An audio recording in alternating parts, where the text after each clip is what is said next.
Hey, my name is Mark. Today you're listening to The Bridge of San Luis Rey by Thornton Wilder, a story about 5 people who die when a bridge breaks and the mystery of whether it was an accident or God's plan. Part 1. Perhaps an accident. On Friday noon, July the 20th, 1714, the finest bridge in all Peru broke and precipitated 5 travelers into the gulf below.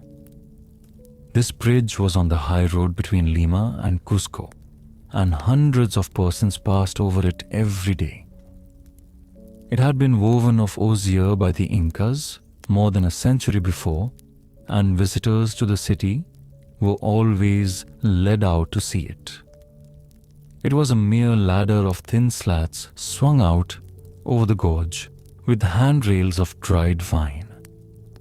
Horses and coaches and chairs had to go down hundreds of feet below and pass over the narrow torrent on rafts.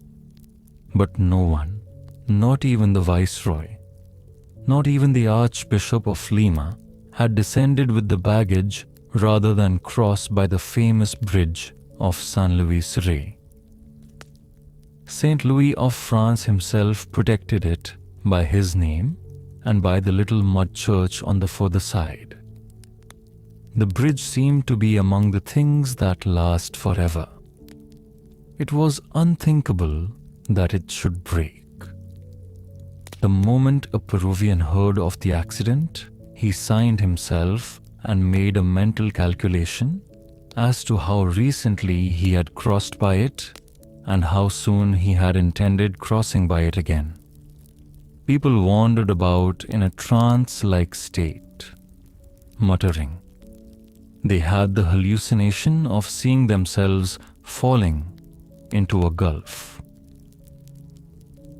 There was a great service in the cathedral.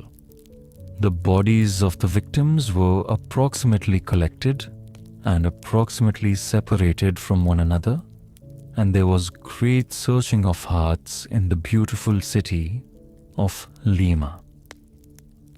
Servant girls returned bracelets which they had stolen from their mistresses, and usurers harangued their wives angrily in defense of usury.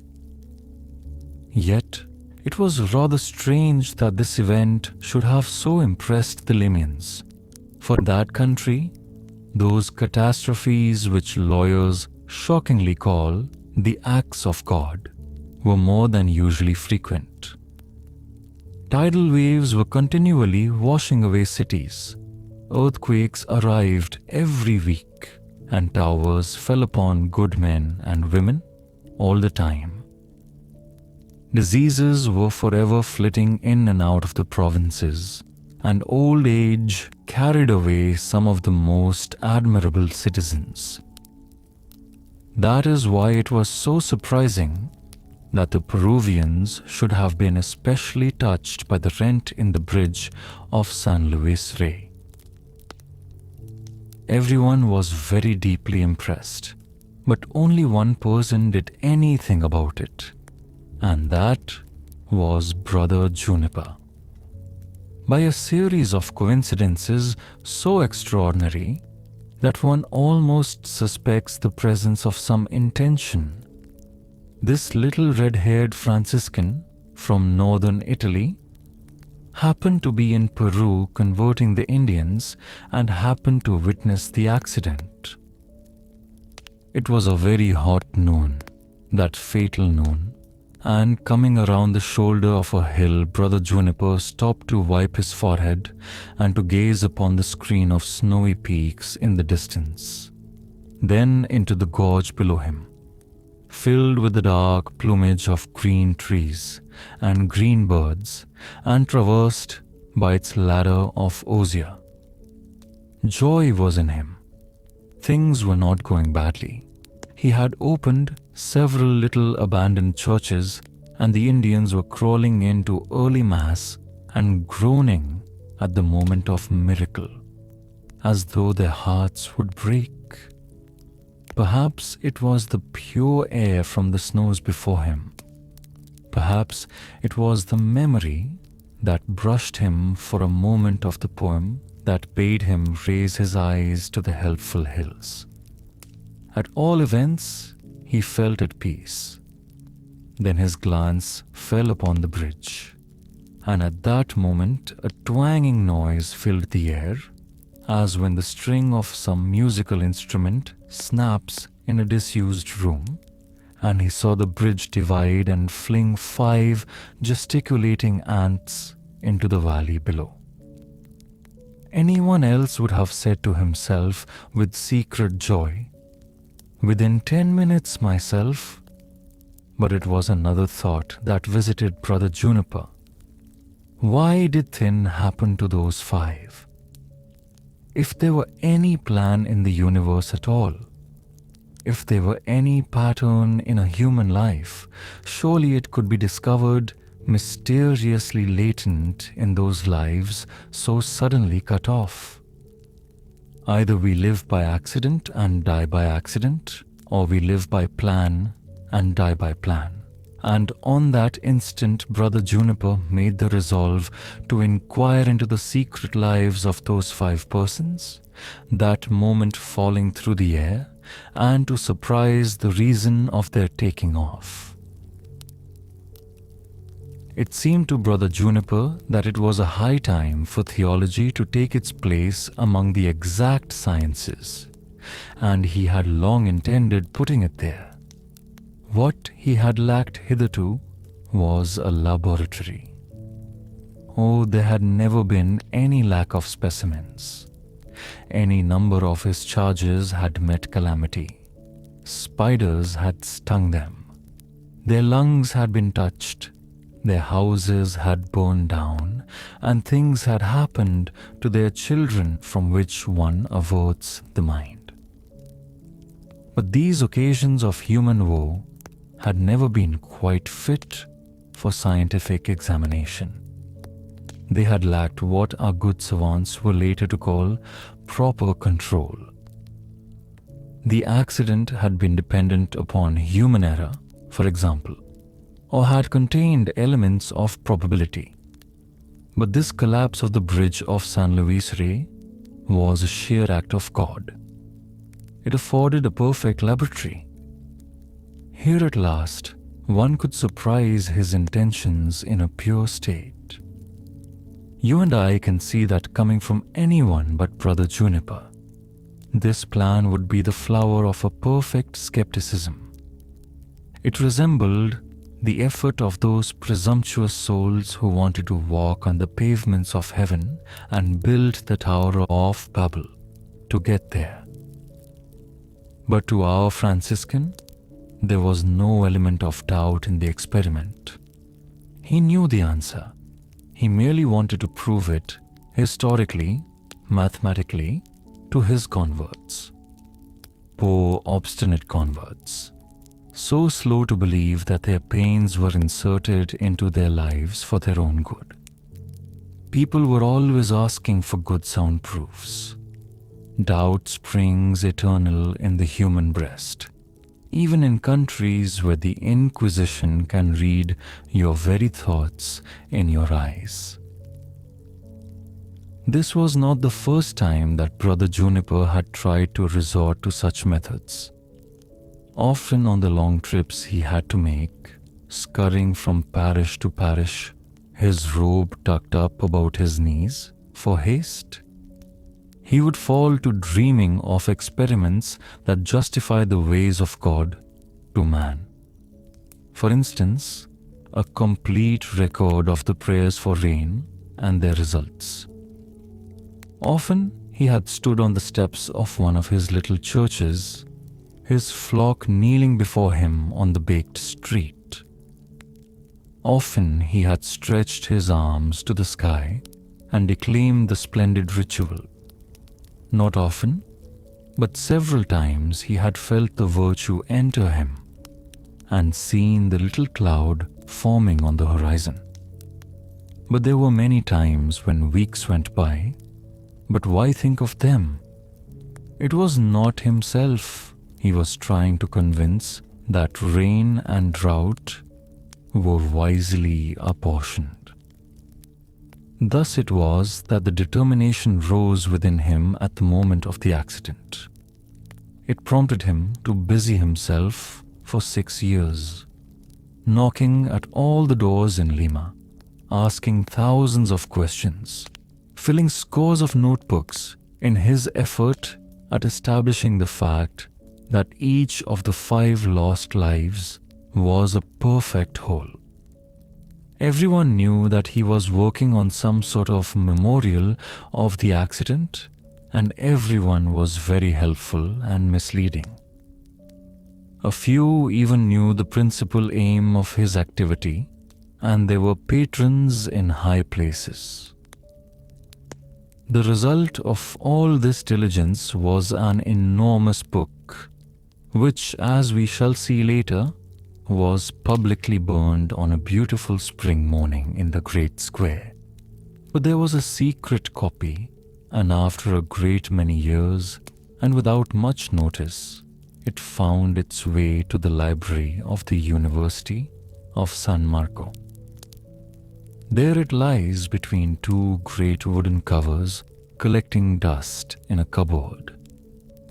It deals with one after another of the victims of the accident, cataloging thousands of little facts and anecdotes and testimonies, and concluding with a dignified passage describing why God had settled upon that person and upon that day for his demonstration of wisdom.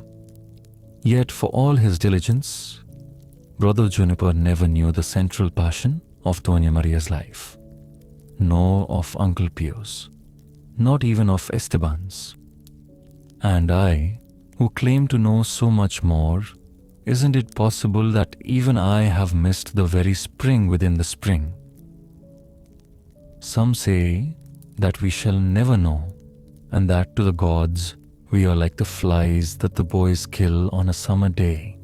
And some say, on the contrary, that the very sparrows do not lose a feather that has not been brushed away by the finger of God. Part 2. The Marquesa de Montemayor. Any Spanish schoolboy is required to know today more about Doña Maria, Marquesa de Montemayor, than Brother Juniper was to discover in years of research. Within a century of her death, her letters had become one of the monuments of Spanish literature, and her life and times have ever since been the object of long studies. But her biographers have erred in one direction as greatly as the Franciscan did in another. They have tried to invest her with a host of graces, to read back into her life and person some of the beauties that abound in her letters, whereas all real knowledge of this wonderful woman must proceed from the act of humiliating her and of divesting her of all beauties save one. She was the daughter of a cloth merchant who had acquired the money and the hatred of the Limians within a stone's throw of the plaza. Her childhood was unhappy. She was ugly. She stuttered. Her mother persecuted her with sarcasms in an effort to arouse some social charms and forced her to go about the town in a veritable harness of jewels. She lived alone and she thought alone. Many suitors presented themselves, but as long as she could, she fought against the convention of her time and was determined to remain single. There were hysterical scenes with her mother, recriminations, screams and slamming of doors.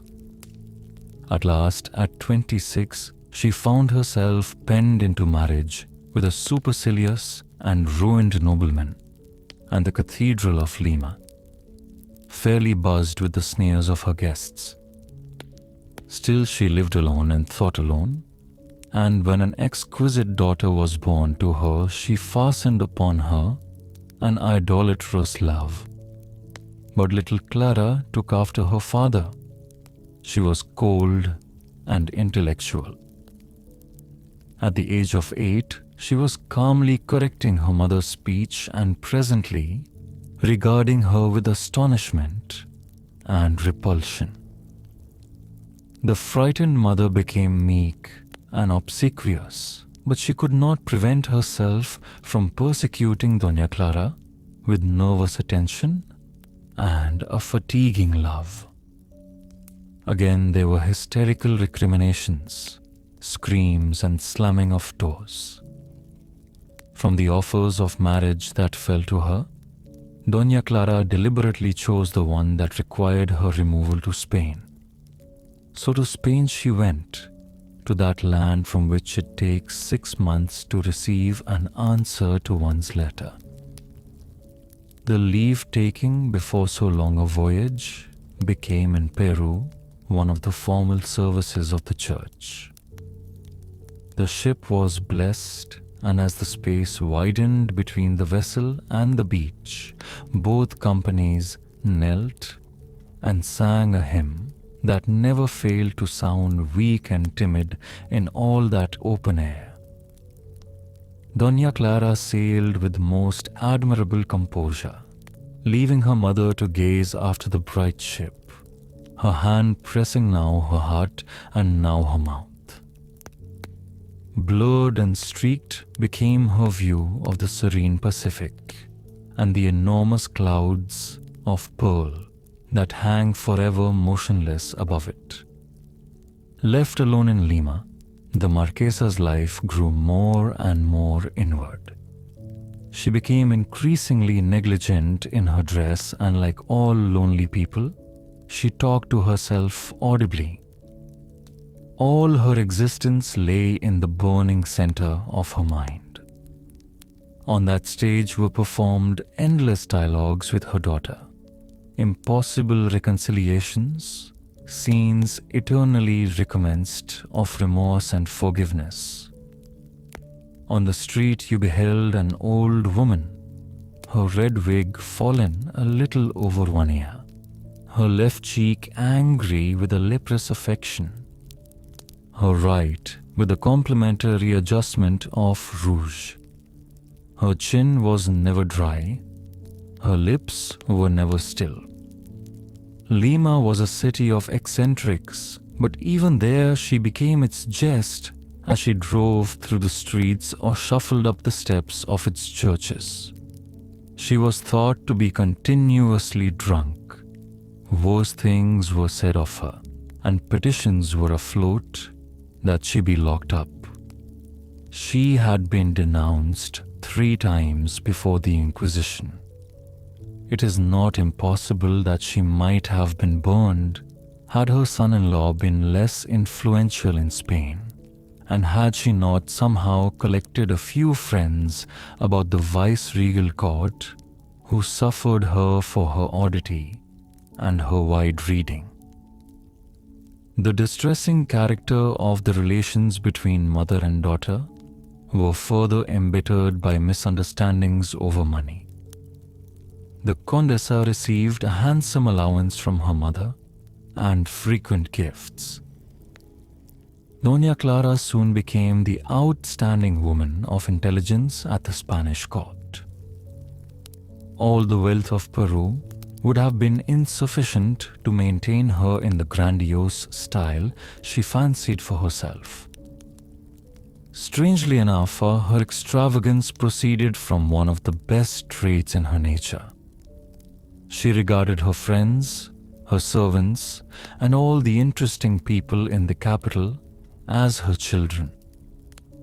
In fact, there seemed only one person in the world towards whom she did not expend herself in kind offices. Among her protégés was the cartographer de Blasius, whose maps of the New World was dedicated to the Marquesa de Montemar, amid the roars of the courtiers at Lima, who read that she was the admiration of her city and a rising sun in the west. Another was the scientist Azuarius, whose treatise on the laws of hydraulics was suppressed by the Inquisition as being too exciting. For a decade, the Condesa literally sustained all the arts and sciences of Spain. It was not her fault that nothing memorable was produced in that time. About 4 years after Doña Clara's departure, Doña Maria received her permission to visit Europe. On both sides, the visit was anticipated with resolutions well nourished on self-reproach, the one to be patient, the other to be undemonstrative. Both failed. Each tortured the other and was on the point of losing her mind under the alternations of self-rebuke and the outbursts of passion. At length, one day, Doña Maria rose before dawn, daring no more than to kiss the door behind which her daughter was sleeping, took ship and returned to America. Henceforth, letter writing had to take the place of all the affection that could not be lived. Hers were the letters that, in an astonishing world, have become the textbook of schoolboys and the ant-hill of the grammarians. Doña Maria would have invented her genius had she not been born with it. So necessary was it to her love that she attracted the attention, perhaps the admiration, of her distant child. She forced herself to go out into society in order to cull its ridicules. She taught her eye to observe. She read the masterpieces of her language to discover its effects. She insinuated herself into the company of those who were celebrated for their conversation. Night after night in her Baroque palace, she wrote and rewrote the incredible pages, forcing from her despairing mind those miracles of wit and grace, those distilled chronicles of the viceregal court. We know now that her daughter barely glanced at the letters and that it is to the son-in-law that we owe their preservation. The Marquesa would have been astonished to learn that her letters were immortal. Yet many critics have accused her of keeping one eye on posterity and point to a number of letters that have all the air of being bravura pieces. To them, it seems impossible that Doña Maria should have put herself to the same pains to dazzle her daughter that most artists expend on dazzling the public. Like her son-in-law, they misunderstood her. The Conde delighted in her letters, but he thought that when he had enjoyed the style, he had extracted all their richness and intention, missing, as most readers do, the whole purport of literature, which is the notation of the heart. Style is but the faintly contemptible vessel in which the bitter liquid is recommended to the world. The Marquesa would even have been astonished to learn that her letters were very good, for such authors live always in the noble weather of their own minds, and those productions which seem remarkable to us are little better than a day's routine to them. This was the old woman who hour by hour would sit upon her balcony, her odd straw hat casting a purple shadow across her lined and yellow face. How often, as she turned her pages with her gemmed hands, she would ask herself, almost with amusement, whether the constant pain at her heart had an organic seat. She wondered whether a subtle doctor cutting through to that battered throne could at last discover a sign, and lifting his face to the amphitheater, cry out to his students, "This woman has suffered, and her suffering has left its mark upon the structure of her heart." This idea had so often visited her that one day she wrote it into a letter, and her daughter scolded her for an introspective and for making a cult of sorrow. The knowledge that she would never be loved in return acted upon her ideas as a tide acts upon cliffs. Her religious beliefs went first, for all she could ask of a god, or of immortality, was the gift of a place where daughters love their mothers. The other attributes of heaven you could have for a song. Next, she lost her belief in the sincerity of those about her. She secretly refused to believe that anyone, herself excepted, loved anyone. All families lived in a wasteful atmosphere of custom and kissed one another with secret indifference. She saw that the people of this world moved about in an armor of egotism, drunk with self-gazing, a thirst for compliments, hearing little of what was said to them, unmoved by the accidents that befell their closest friends, in dread of all appeals that might interrupt their long communion with their own desires. These were the sons and daughters of Adam, from Cathay to Peru. And when on the balcony, her thoughts reached this turn, her mouth would contract with shame, for she knew that she too sinned, and that though her love for her daughter was vast enough to include all the colors of love, it was not without a shade of tyranny. She loved her daughter not for her daughter's sake, but for her own. She longed to free herself from this ignoble bond, but the passion was too fierce to cope with. And then on that green balcony, a strange warfare would shake the hideous old lady, a singularly futile struggle against a temptation to which she would never have the opportunity of succumbing. How could she rule her daughter when her daughter saw to it that 4,000 miles lay between them? Nevertheless, Doña Maria wrestled with the ghost of her temptation and was worsted on every occasion. She wanted her daughter for herself. She wanted to hear her say, "You are the best of all possible mothers." She longed to hear her whisper, "Forgive me." About 2 years after her return from Spain, there took place a series of inconspicuous events that had a great deal to tell about the inner life of the Marquesa. Only the faintest allusion to them occurs in the correspondence. But as that is found in letter 20, which contains other signs, I shall do my best to give a translation and commentary of the first part of the letter. Are there no doctors in Spain?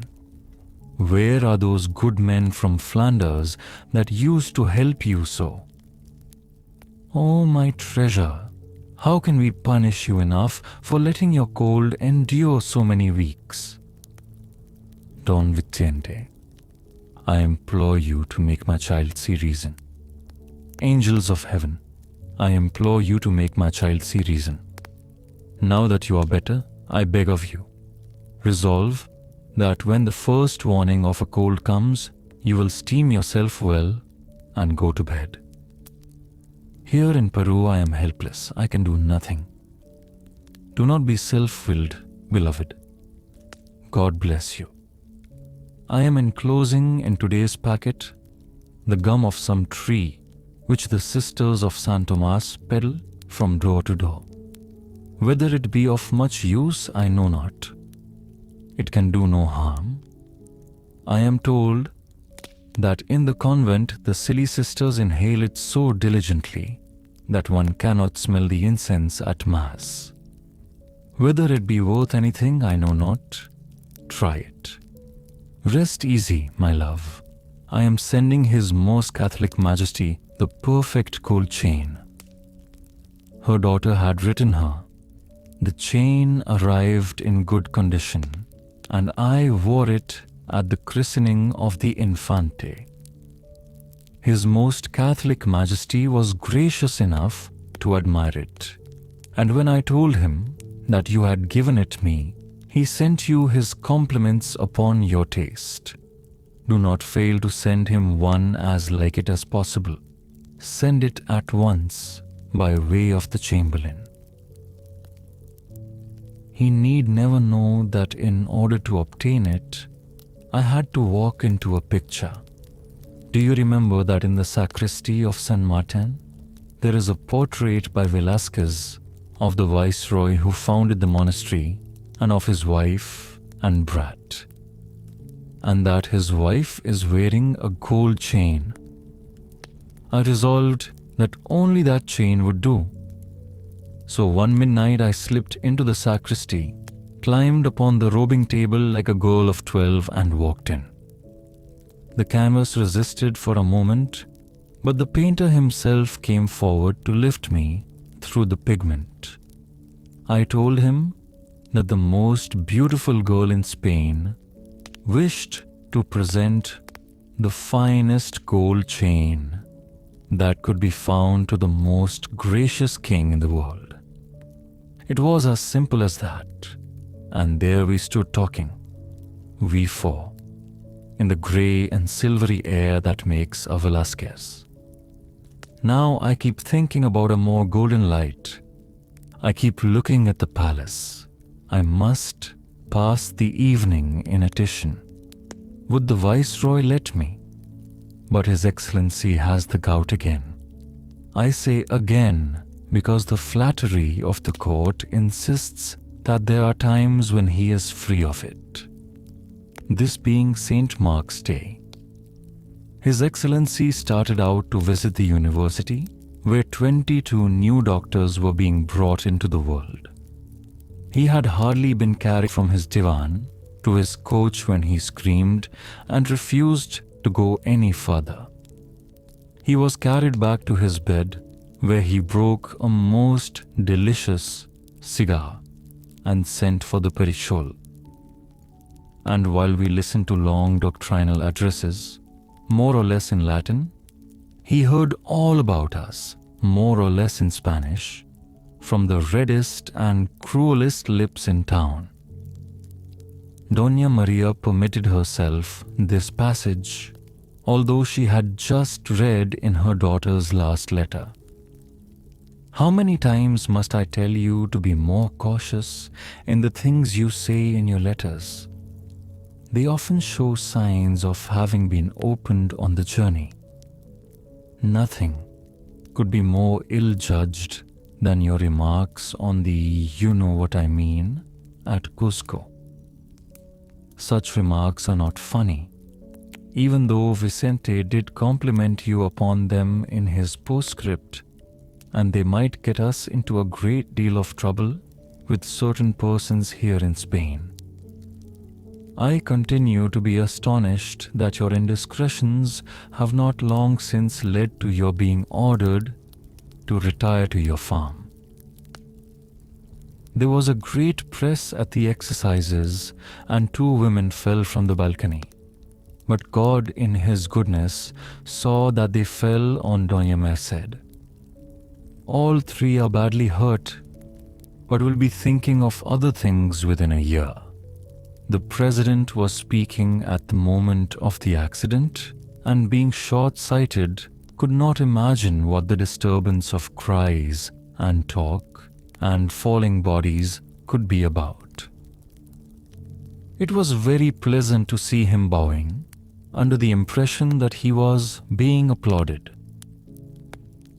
Speaking of the Perichol and of applause, you should know that Pepita and I decided to go to the Comedia this evening. The public still idolizes its Pericol. It even forgives her her years. We are told that she saves what she can every morning by passing alternate pencils of ice and fire across her cheeks.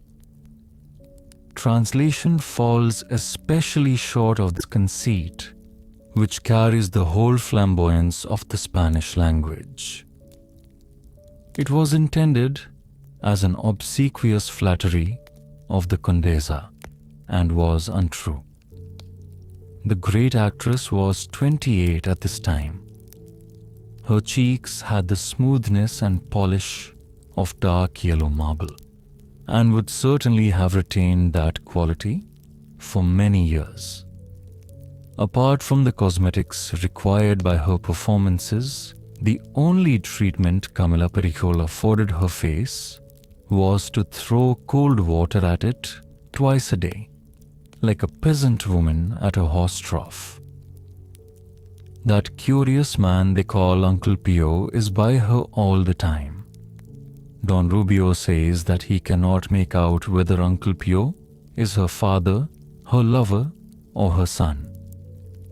The Perichol gave a wonderful performance. Scold me all you like for a provincial ninny. You have no such actresses in Spain.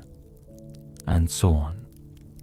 It is on this visit to the theatre that further matter hangs. She decided to go to the Commedia, where the Perichole was playing Doña Leonor in Moreto's Trampa Adelante. Perhaps some material could be derived from the visit for her daughter's next letter. She took with her Pepita, a little girl about whom later we shall learn much. Doña Maria had borrowed her from the orphanage connected with the convent of Santa Maria Rosa de las Rosas to be her companion. The Marquesa sat in her box, gazing with flagging attention at the brilliant stage. Between the acts, it was the Perichole's custom to lay aside the courtly role and appear before the curtain to sing a few topical songs. The malicious actress had seen Marquesa arrive and presently began improvising couplets alluding to her appearance, her avarice, her drunkenness, and even to her daughter's flight from her. The attention of the house was subtly directed to the old woman, and a rising murmur of contempt accompanied the laughter of the audience. But the Marquesa, deeply moved by the first two acts of the comedy, scarcely saw the singer and sat staring before her, thinking about Spain. Camilla Perichole became bolder, and the air was electric with the hatred and glee of the crowd. At last, Pepita plucked the Marquesa's sleeve and whispered to her that they should go. As they left the box, the house arose and burst into a roar of triumph. The Perichole flung herself into a frenzied dance, for she saw the manager at the back of the hall and knew that her salary had been increased. But the Marquesa remained unaware of what had taken place.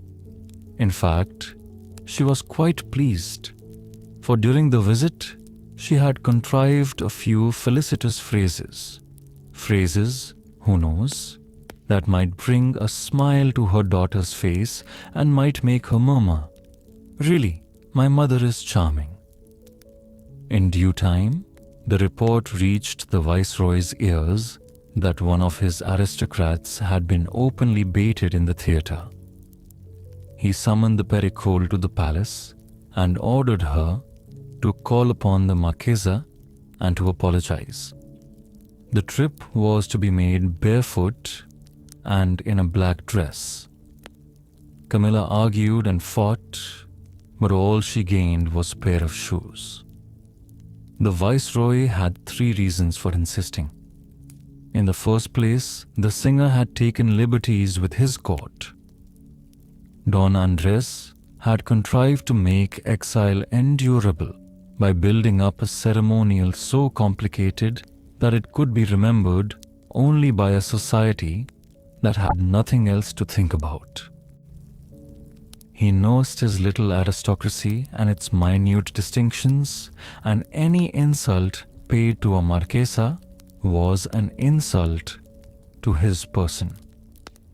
In the second place, Doña Maria's son-in-law was an increasingly important personage in Spain, laden with possibilities of injury to the viceroy, nay, with the possibility of supplanting him. The Conde Vicente d'Abeir must not be vexed, even through his half-wit mother-in-law. Finally, the viceroy was delighted to humble the actress. He suspected that she was deceiving him with a matador, perhaps with an actor. Between the flattery of the court and the inertia of gout, he could not quite make out who it was. At all events, it was clear that the singer was beginning to forget that he was one of the first men in the world. The Marquesa, beside not having heard the scurrilous songs, was in other ways unprepared for the actress's visit. You should know that after the departure of her daughter, Doña Maria had lighted upon a certain consolation. She had taken to drinking. Everyone drank chicha in Peru, and there was no particular disgrace in being found unconscious on a feast day. Doña Maria had begun to discover that her feverish monologues had a way of keeping her awake all night. Once, she took a delicate fluted glassful of chicha on retiring. Oblivion was so sweet that presently she stole larger amounts and tried dissimulating their effects from Pepita. She hinted that she was not well and represented herself as going into a decline. At last she resigned all pretense. The boats that carried her letter to Spain did not leave oftener than once a month. During the week that preceded the making of the packet, she observed a strict regimen and cultivated the city assiduously for material.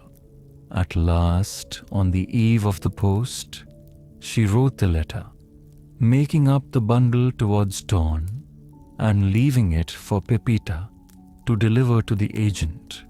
Then, as the sun rose, she would shut herself up in her room with some flagons and drift through the next few weeks without the burden of consciousness. Finally, she would emerge from her happiness and prepare to go into a state of training in preparation for the writing of another letter. Thus, on the night following the scandal in the theatre, she wrote Letter 23 and retired to bed with a carafe. All next day, Pepita moved about the room, glancing anxiously at the figure on the bed. The next afternoon, Pepita brought her needlework into the room. The Marquesa lay staring at the ceiling with wide open eyes, talking to herself. Towards dusk, Pepita was called to the door and informed that the Perichol had come to see the mistress. Pepita remembered the theatre very well and sent back word angrily that the mistress refused to see her. The man carried the message to the street door, but returned awestruck with the news that the Senora Perichole was armed with a letter from the viceroy presenting her to the lady. Pepita tiptoed to the bed and started talking to the Marquesa. The glazed eyes moved to the girl's face. Pepita shook her gently. With great effort, Doña Maria tried to fix her mind on what was being said to her. Twice she lay back, refusing to seize the meaning.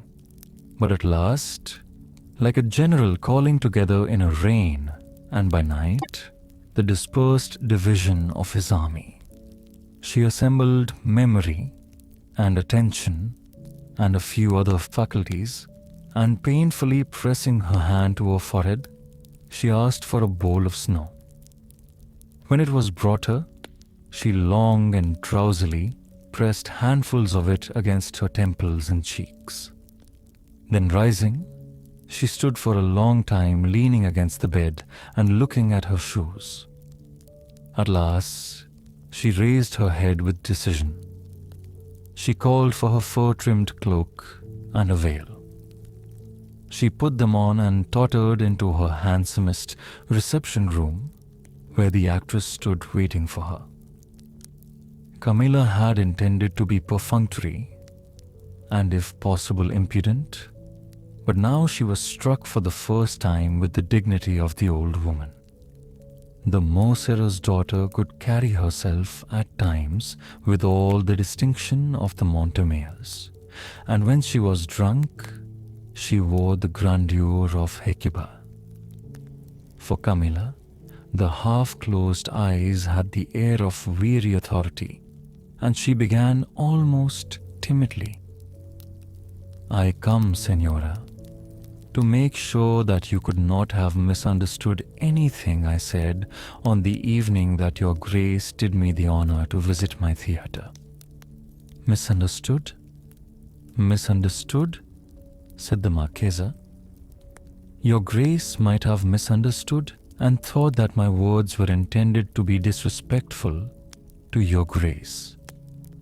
To me, your grace is not offended at her humble servant. Your grace is aware that a poor actress in my position may be carried beyond her intentions, that it is very difficult, that everything. How can I be offended, Senora?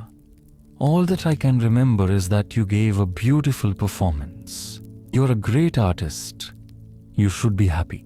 Happy. My handkerchief, Pepita." The Marchesa brought out these words very rapidly and vaguely, but the Perichole was confounded. A piercing sense of shame filled her. She turned crimson. At last, she was able to murmur. It was in the songs between the acts of the comedy. "I was afraid. Your Grace? Yes, I remember now. I left early. Pepita, we left early, did we not? But, Signora, you are good enough to forgive my leaving early? Yes, even in the middle of your admirable performance. I forget why we left. Pepita, oh, some indisposition." It was impossible that anyone in the theatre could have missed the intention of the songs. Camilla could only assume that the Marchesa, out of a sort of fantastic magnanimity, was playing the farce of not having noticed it. She was almost in tears. "But you are so good to overlook my childishness, Signora. I mean, your grace. I did not know. I did not know your goodness, Signora. Permit me to kiss your hand." Doña Maria held out her hand astonished. She had not for a long time been addressed with such consideration. Her neighbors, her tradespeople, her servants, for even Pepita lived in awe of her. Her very daughter had never approached her thus. It induced a new mood in her, one that must very likely be called maudlin. She became loquacious. "Offended at you, my beautiful, my gifted child. Who am I, an unwise and unloved old woman, to be offended at you? I felt, my daughter, as though I were, what says the poet, surprising through a cloud the conversation of the angels. Your voice kept finding new wonders in our Moreto. When you said, 'Don Juan, si mi amor estimas, y la fe segura es necia, enojarte mis temores, es no quererme discreta, tan seguros,' and so on, that was true. And what a gesture you made at the close of the first day. There, with your hand so. Such a gesture as the Virgin made, saying to Gabriel, 'How is it possible that I shall have a child?' No, you will begin to have resentment at me. for I am going to tell you about a gesture that you may remember to use someday. Yes, it would fit well into that scene where you forgive your Don Juan de Lara. Perhaps I should tell you that I saw it made one day by my daughter. My daughter is a very beautiful woman, everyone thinks. Did you know my Doña Clara, Senora? Her Grace often did me the honor of visiting my theatre. I knew the Condesa well by sight. Do not remain so on one knee, my child. Pepita, tell Genarito to bring this lady some sweet cakes at once. Think, one day we fell out. I forget over what. Oh, there is nothing strange in that. All we mothers from time to time. Look, can you come a little closer? You must not believe the town that says she was unkind to me. You are a great woman with a beautiful nature, and you can see further than the crowd sees in these matters. It is a pleasure to talk to you. What beautiful hair you have. What beautiful hair. She had not a warm, impulsive nature, I know that. But oh, my child, she has such a store of intelligence and graciousness. Any misunderstandings between us are so plainly my fault. Is it not wonderful that she is so quick to forgive me? This day there fell one of those little moments. We both said hasty things and went off to our rooms. Then each turned back to be forgiven. Finally, only a door separated us, and there we were pulling it in contrary ways. But at last, she took my face thus, in her two white hands. So, look, the Marquesa almost fell out of her chair as she leaned forward, her face streaming with happy tears, and made the beatific gesture. I should say the mythical gesture, for the incident was but a recurring dream. I am glad you are here, she continued, for now you have heard from my own lips that she is not unkind to me, as some people say.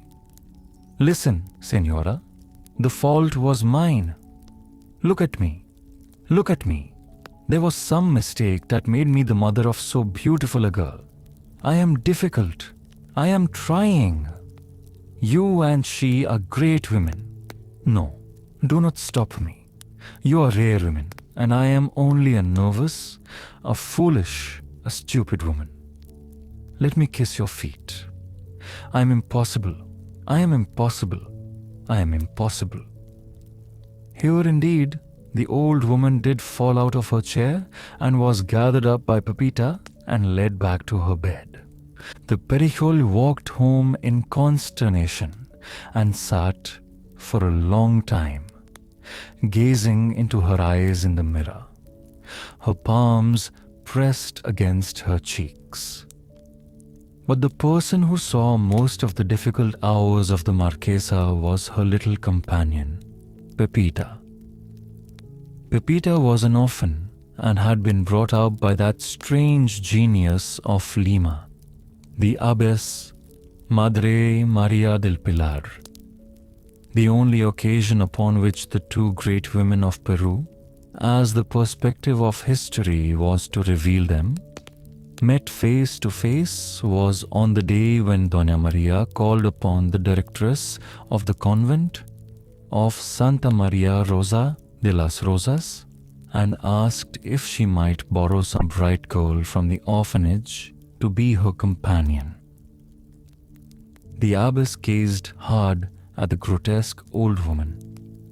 Even the wisest people in the world are not perfectly wise, and Madre Maria del Pilar, who was able to divine the poor human heart behind all the masks of folly and defiance, had always refused to concede one to the Marquesa de Montemayor. She asked her a great many questions and then paused to think. She wanted to give Pepita the worldly experience of living in the palace. She also wanted to bend the old woman to her own interests, and she was filled with a somber indignation, for she knew she was gazing at one of the richest women in Peru and the blindest. She was one of those persons who have allowed their lives to be gnawed away because they have fallen in love with an idea several centuries before its appointed appearance in the history of civilization. She hurled herself against the obstinacy of her time in her desire to attach a little dignity to women. At midnight, when she had finished adding up the accounts of the house, she would fall into insane vision of an age when women could be organized to protect women.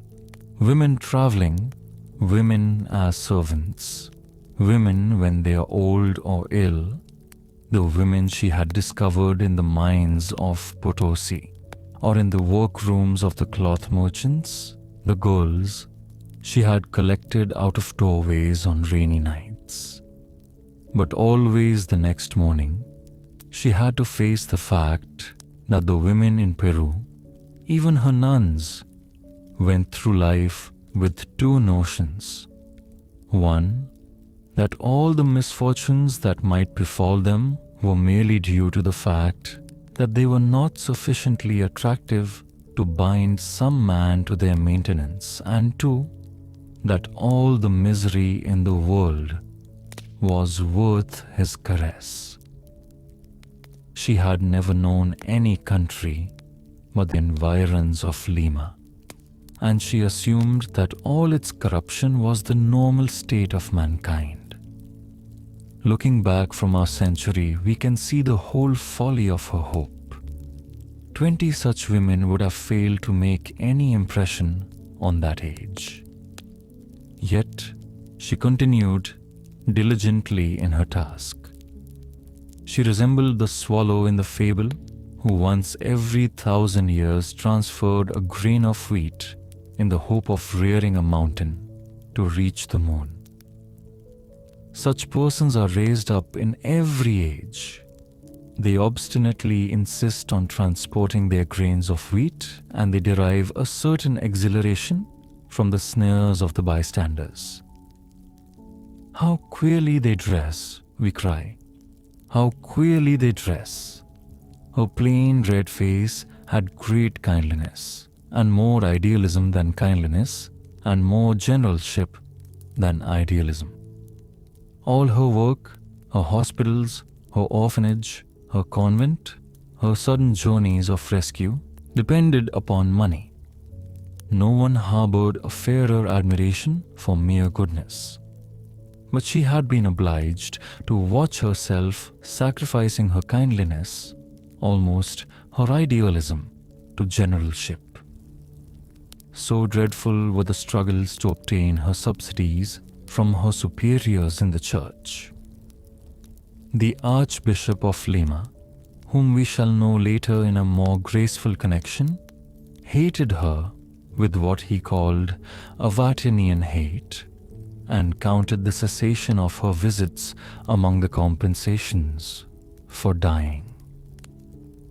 Lately she had felt not only the breath of old age against her cheek, but a graver warning. A chill of terror went through her, not for herself, but for her work.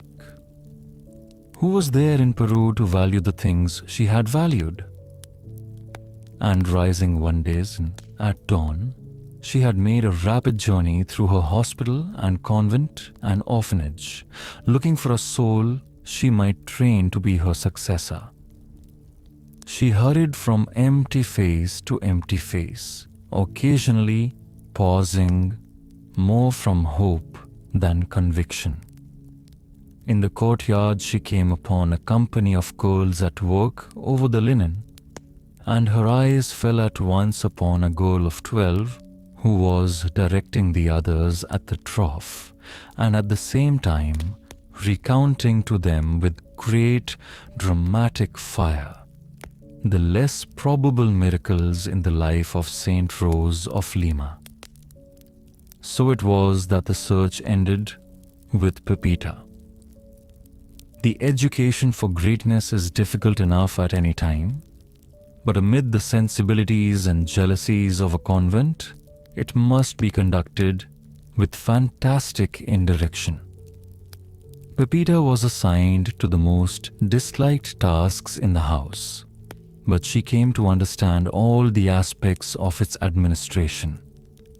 She accompanied the abbess on her journeys, even though it was in the capacity of custodian of the eggs and vegetables. And everywhere, by surprise, hours would open up in which the directress suddenly appeared and talked to her at great length, not only on religious experience, but on how to manage women and how to plan contagious wards and how to beg for money. It was a step in this education for greatness that led to Pepita's arriving one day and entering upon the crazy duties of being Doña Maria's companion. For the first 2 years, she merely came for occasional afternoons, but finally she came to the palace to live. She never had been taught to expect happiness, and the inconveniences, not to say terrors, of her new position did not seem to her excessive for a girl of 14. She did not suspect that the abbess, even there, was hovering above the house, herself estimating the stresses and watching for the moment when a burden harms and not strengthens. A few of Pepita's trials were physical. For example, the servants in the house took advantage of Doña Maria's indisposition. They opened up the bedrooms of the palace to their relatives. They stole freely. Alone, Pepita stood out against them and suffered a persecution of small discomforts and practical jokes. Her mind, similarly, had its distresses. When she accompanied Doña Maria on her errands in the city, the old woman would be seized with the desire to dash into a church for what she had lost of religion, as faith she had replaced with religion as magic. "Stay here in the sunlight, my dear child. I shall not be long," she would say. Doña Maria would then forget herself in a reverie before the altar and leave the church by another door.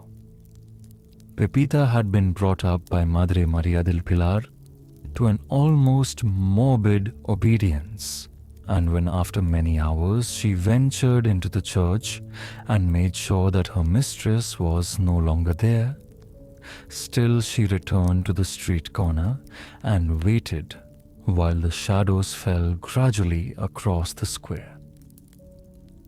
Thus, waiting in public, she suffered all the torture of a little girl's self-consciousness. She still wore the uniform of the orphanage, which a minute's thoughtfulness on the part of Doña Maria could have altered. And she suffered hallucinations wherein men seemed to be staring at her and whispering. Nor were these always hallucinations.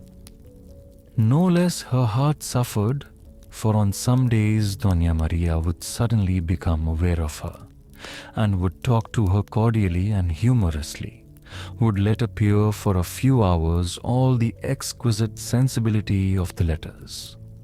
Then, on the morrow, she would withdraw into herself again and, while never harsh, would become impersonal and unseeing. The beginnings of hope and affection that Pepita had such need to expend would be wounded. She tiptoed about the palace, silent, bewildered, clinging only to her sense of duty and her loyalty to her mother in the Lord, Madre Maria del Pilar, who had sent her there. Finally, a new fact appeared that was to have considerable effect on the lives of both the Marquesa and her companion. "My dear mother," Wrote the Condesa, "The weather has been most exhausting, and the fact that the orchards and gardens are in bloom only makes it the more trying. I could endure flowers if only they had no perfume. I shall therefore ask your permission to write you at less length than usual. If Vicente returns before the post leaves, he will be delighted to finish out the leaf and supply you with those tiresome details about myself which you seem to enjoy so. I shall not go to Grignon in Provence as I expected this fall, as child will be born in early October." "What child?" The Marquesa leaned against the wall. Doña Clara had foreseen the exhausting importunities that this news would waken in her mother, and had sought to mitigate them by the casualness of her announcement. The ruse did not succeed. The famous letter externed was the answer. Now at length the Marquesa had something to be anxious about. Her daughter was to become a mother. This event, which merely bored Doña Clara, discovered a whole new scale of emotions in the Marquesa. She became a mine of medical knowledge and suggestion. She combed the city for wise old women and poured into her letters the whole folk wisdom of the New World. She fell into the most abominable superstition. She practiced a degrading system of taboos for her child's protection. She refused to allow a knot in the house. The maids were forbidden to tie up their hair, and she concealed upon her person ridiculous symbols of a happy delivery. On the stairs, the even steps were marked with red chalk, and a maid who accidentally stepped upon an even step was driven from the house with tears and screams. Doña Clara was in the hands of malignant nature, who reserves the right to inflict upon her children the most terrifying jests. There was an etiquette of propitiation which generations of peasant women had found comforting. So vast an army of witnesses surely implied that there was some truth in it. At least it could do no harm, and perhaps it did good. But the Marquesa did not only satisfy the rites of paganism. She studied the prescriptions of Christianity as well. She arose in the dark and stumbled through the streets to the earliest masses. She hysterically hugged the altar rails, trying to rend from the gaudy statuettes a sign. Only a sign. The ghost of a smile, a furtive nod of a waxen head. Would all be well? Sweet, sweet mother, would all be well. At times, after a day's frantic resort to such invocations, a revulsion would sweep over her. Nature is deaf. God is indifferent. Nothing in man's power can alter the course of law. Then, on some street corner, she would stop, dizzy with despair, and leaning against a wall would long to be taken from a world that had no plan in it. But soon a belief in the great perhaps would surge up from the depths of her nature, and she would fairly run home to renew the candles above her daughter's bed. At last, the time came to satisfy the supreme right of Peruvian households. Looking forward to this event, she made the pilgrimage to the shrine of Santa Maria de Clug-Sambucua.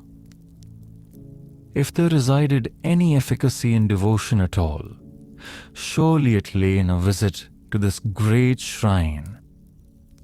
The ground had been holy through 3 religions.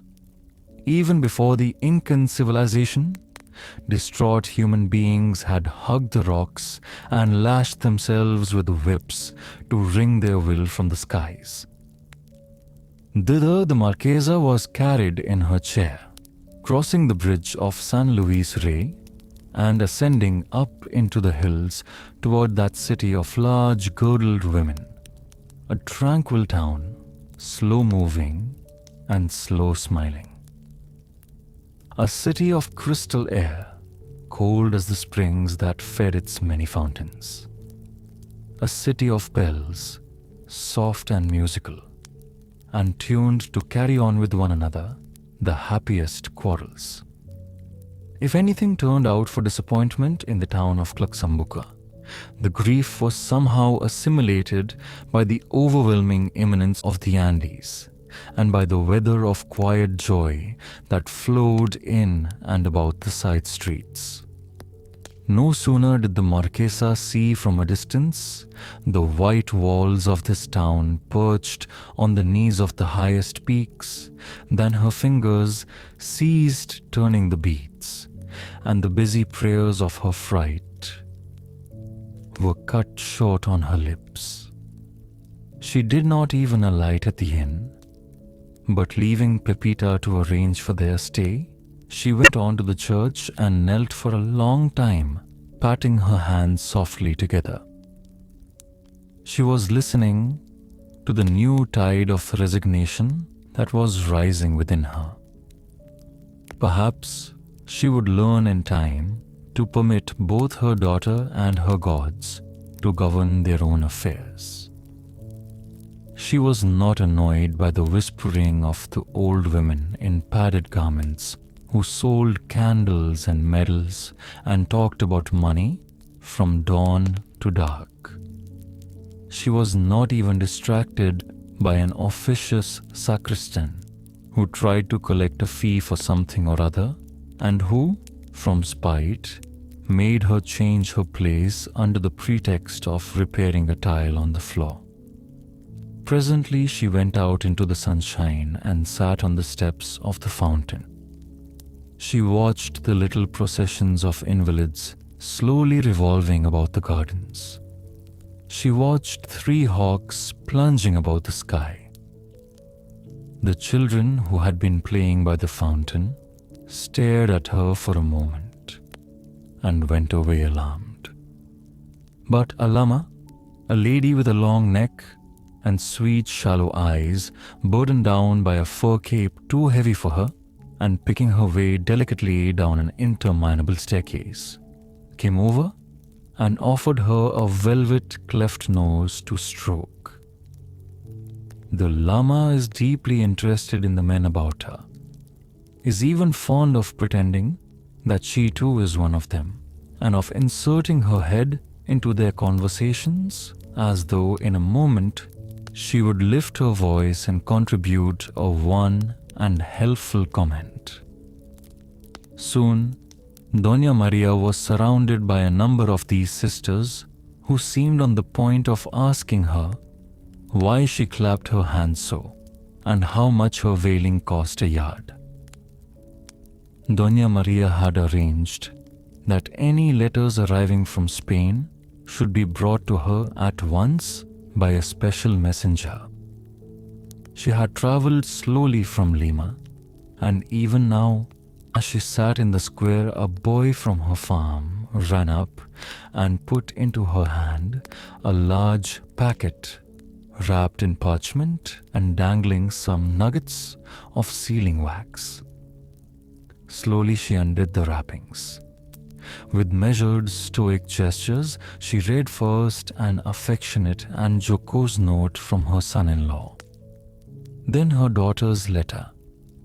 It was full of wounding remarks, rather brilliantly said, perhaps said for the sheer virtuosity of giving pain neatly. Each of its phrases found its way through the eyes of the Marquesa.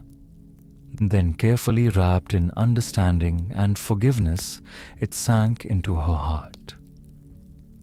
At last she arose, gently dispersed the sympathetic lamas, and with a grave face returned to the shrine.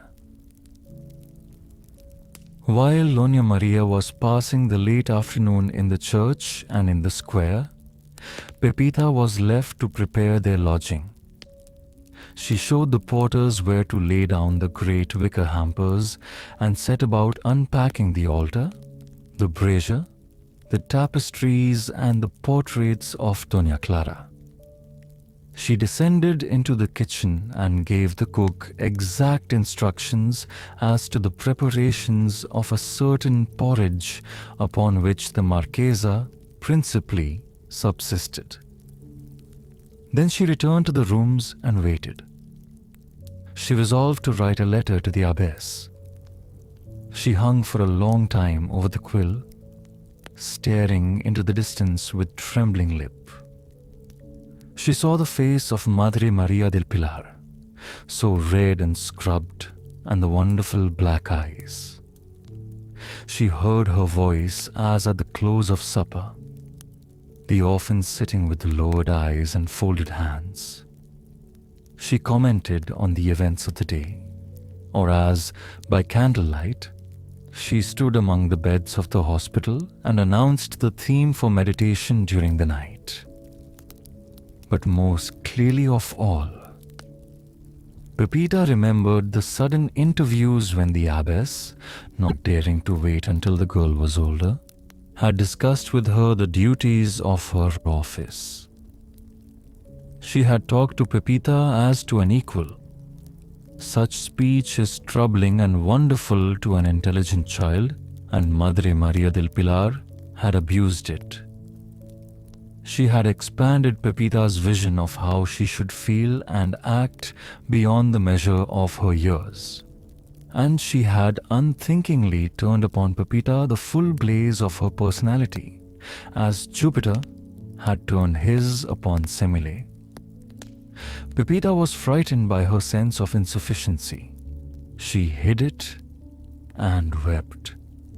And then the abbess had cast the child into the discipline of this long solitude, where Pepita struggled, refusing to let herself believe that she had been abandoned.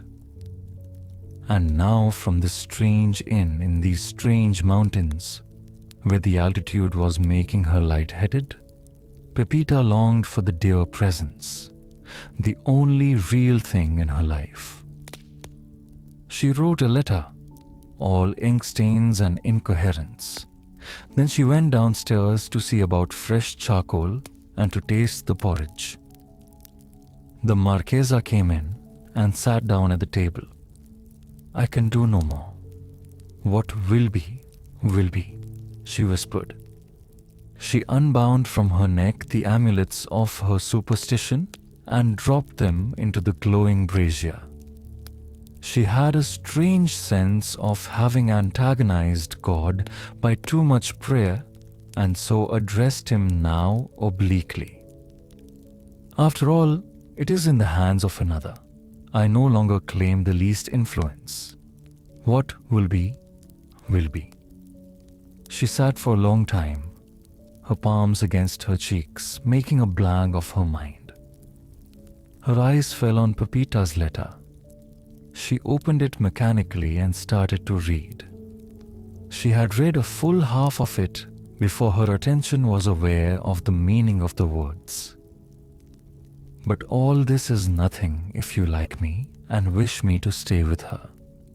I oughtn't to tell you, but every now and then the bad chambermaids lock me up in rooms and steal things, and perhaps my lady will think that I steal them. I hope not. I hope you are well and not having any trouble in the hospital or anywhere. Though I never see you, I think of you all the time, and I remember what you told me, my dear mother in God. I want to do only what you want, but if you could let me come back for a few days to the convent. But not if you do not wish it. But I am so much alone, and not talking to anyone, and everything. Sometimes I do not know whether you have forgotten me, and if you could find a minute to write me a little letter or something, I could keep it, but I know how busy you are." Doña Maria read no further. She folded the letter and put it aside. For a moment she was filled with envy. She longed to command another's soul as completely as this nun was able to do. Most of all, she longed to be back in this simplicity of love, to throw off the burden of pride and vanity that hers had always carried. To quiet the tumult in her mind, she picked up a book of devotion and tried to fix her attention upon the words. But after a moment, she suddenly felt the need to reread the whole letter, to surprise, if possible, the secret of so much felicity. Pepita returned bringing the supper in her hands, followed by a maid. Doña Maria watched her over the top of her book as she would have watched a visitor from heaven. Pepita tiptoed about the room, laying the table and whispering directions to her assistant. "Your supper is ready, my lady," she said at last. "But my child, you are going to eat with me." In Lima, Pepita generally sat down at the table with her mistress. "I thought you would be tired, my lady. I had my supper downstairs." "She does not wish to eat with me," thought the Marquesa. "She knows me and has rejected me." "Would you like me to read aloud to you while you are eating, my lady?" asked Pepita, who felt that she had made a mistake. "No, you may go to bed if you choose." "Thank you, my lady." Doña Maria had risen and approached the table. With one hand on the back of the chair, she said haltingly, "My dear child, I am sending off a letter to Lima in the morning. If you have one, you can enclose it with mine." "No, I have none," said Pepita. She added hastily, "I must go downstairs and get you the new charcoal." "But my dear, you have one for Madre Maria del Pilar. Wouldn't you?" Pepita pretended to be busy over the brazier. "No, I'm not going to send it," she said. She was aware during the long pause that followed that the Marquesa was staring at her in stupefaction. "I've changed my mind. I know she would like a letter from you, Pepita. It would make her very happy. I know." Pepita was reddening. She said loudly, "The innkeeper said that there would be some new charcoal ready for you at dark. I'll tell them to bring it up now." She glanced hastily at the old woman and saw that she had not ceased from staring at her with great, sad, inquiring eyes. Pepita felt that these were not things one talked about, but the strange woman seemed to be feeling the matter so strongly that Pepita was willing to concede one more answer. No, it was a bad letter. It wasn't a good letter. Doña Maria fairly gasped. "Why, my dear Pepita, I think it was very beautiful. Believe me, I know. No. What could have made it a bad letter?" Pepita frowned, hunting for a word that would close the matter. It wasn't brave," she said, and then she would say no more. She carried the letter off into her own room and could be heard tearing it up.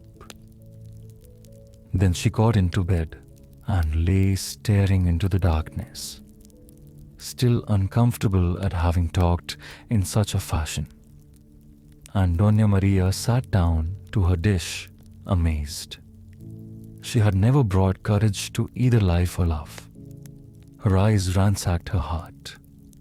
She thought of the amulets and of her beads, her drunkenness. She thought of her daughter. She remembered the long relationship, crowded with the wreckage of exhumed conversations, of fancied slights, of inopportune confidences, of charges of neglect and exclusion. But she must have been mad that day.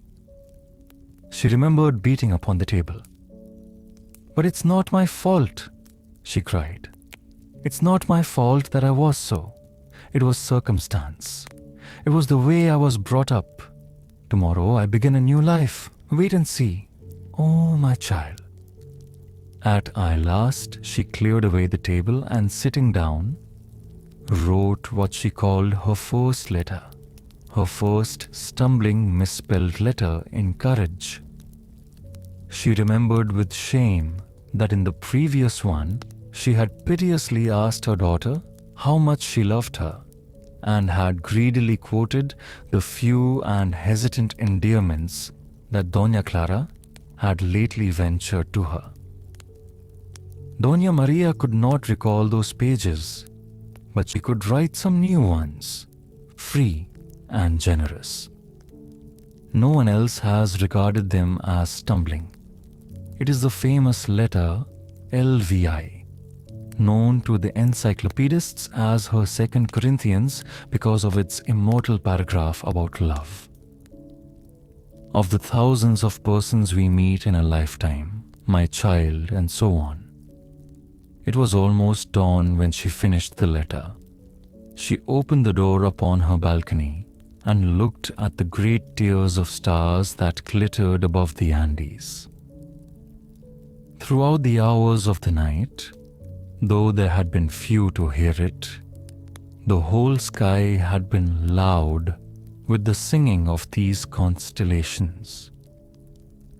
Then she took a candle into the next room and looked at Pepita as she slept and pushed back the damp hair from the girl's face. "Let me live now," she whispered. "Let me begin again." 2 days later, they started back to Lima, and while crossing the bridge of San Luis Rey, the accident which we know befell them. Part 3. Esteban. One morning, twin boys were discovered in the foundling's basket before the door of the convent of Santa Maria Rosa de las Rosas. Names were found for them almost before the arrival of the wet nurse, but the names were not as useful to them as our names are to most of us, for no one ever succeeded in telling the boys apart. There was no way of knowing who their parents were, but Lamian gossips, noticing as the boys grew older how straight they held themselves and how silent and somber they were, declared them to be Castilian and laid them in turn at all sorts of crested doorways. The person in the world who came nearest to being their guardian was the abbess of the convent. Madre Maria del Pilar had come to hate all men, but she grew fond of Manuel and Esteban. In the late afternoon, she would call them into her office, send for some cakes from the kitchen, and tell them stories about the Cid and Judas Maccabeus and the 36 misfortunes of Harlequin.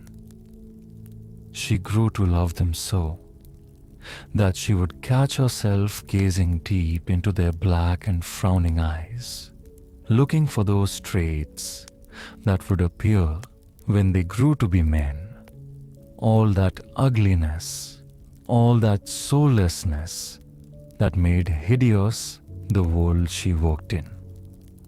They grew up about the convent until they were a little past the age when their presence began to be a slight distraction to the dedicated sisters. From thence, they became vaguely attached to all the sacristies in town. They trimmed all the cloister hedges. They polished every possible crucifix. They passed a damp cloth once a year over most of the ecclesiastical ceilings. All Lima knew them well. When the priest rushed through the streets carrying his precious burden into a sick room, either Esteban or Manuel was to be seen striding behind him, swinging a censer. As they grew older, however, They showed no desire for the clerical life. They gradually assumed the profession of the scribe.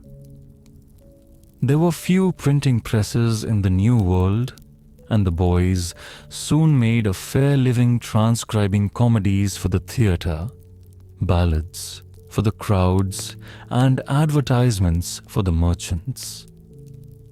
Above all, they were the copyists of the choirmasters and made endless parts of the motets of Morales and Vittoria.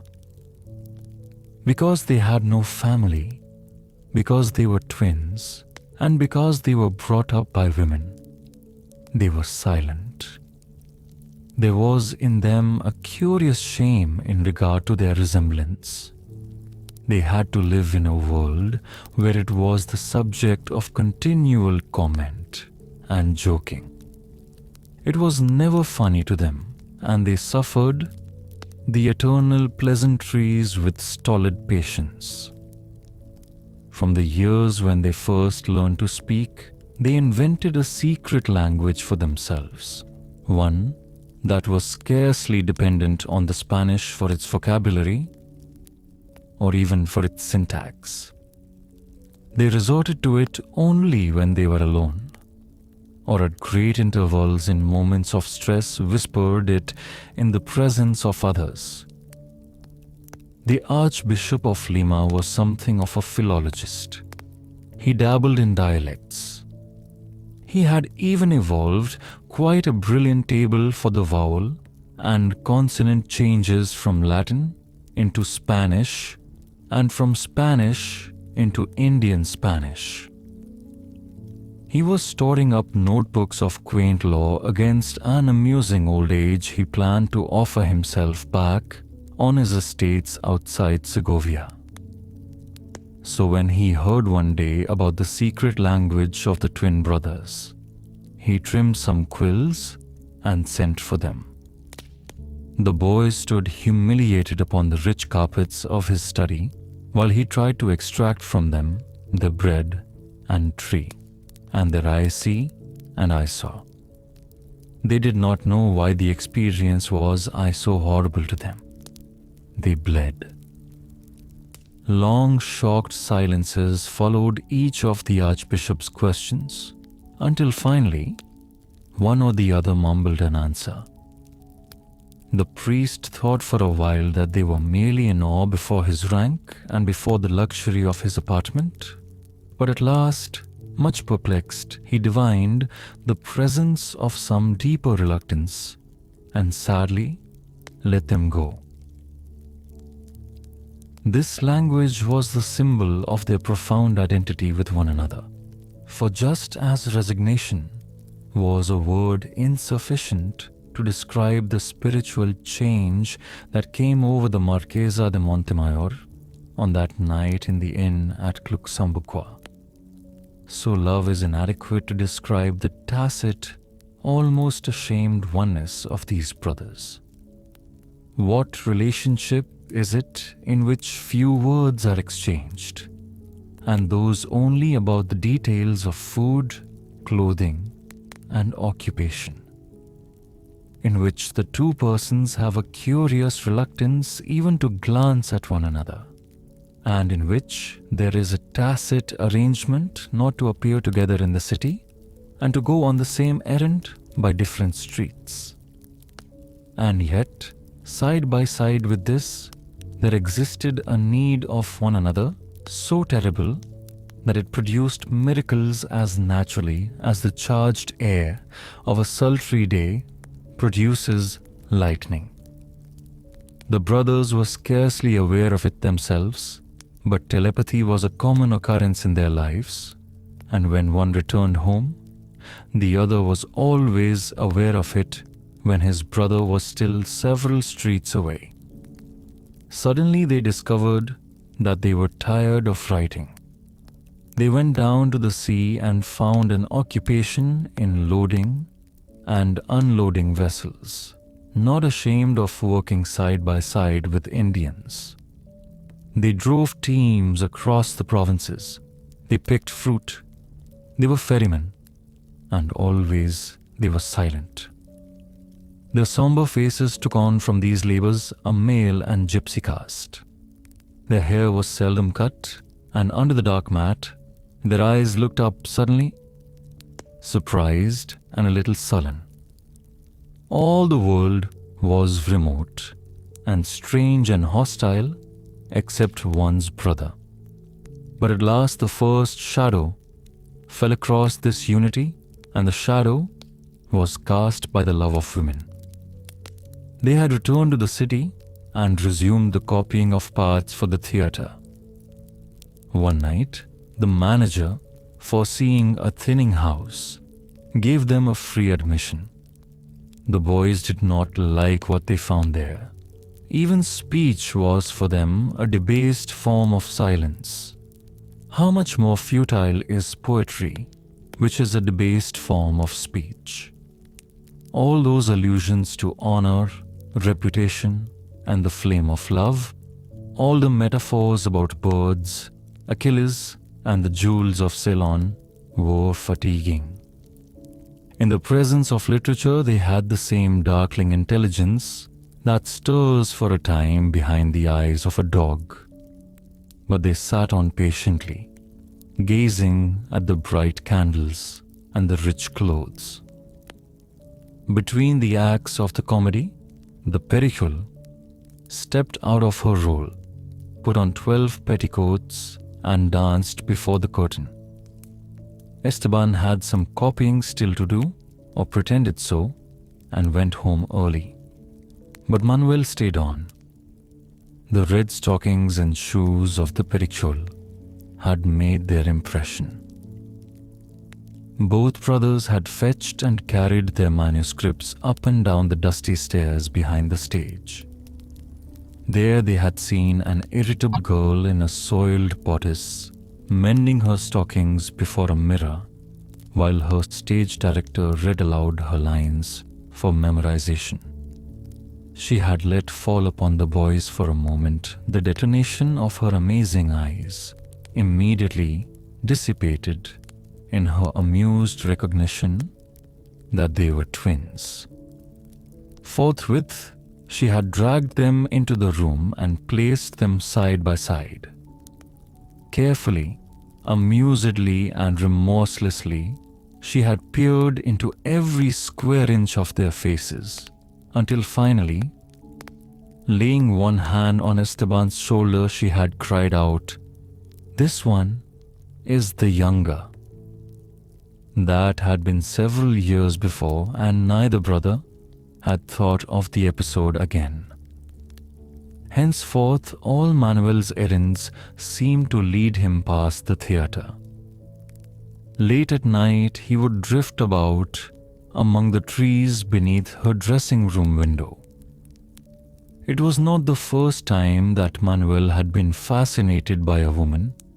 Both brothers had possessed women, and often, especially during their years at the waterfront, but simply, latinely. But it was the first time that his will and imagination had been thus overwhelmed. He had lost that privilege of simple nature, the dissociation of love and pleasure. Pleasure was no longer as simple as eating. It was being complicated by love. Now was beginning that crazy loss of oneself, that neglect of everything but one's dramatic thoughts about the beloved, that feverish inner life all turning upon the Pericule, and which would so have astonished and disgusted her had she been permitted to divine it. This Manuel had not fallen in love through any imitation of literature. It was not of him, at all events, that the bitterest tongue in France had remarked only 50 years before, that many people would never have fallen in love if they had not heard about it. Manuel read little.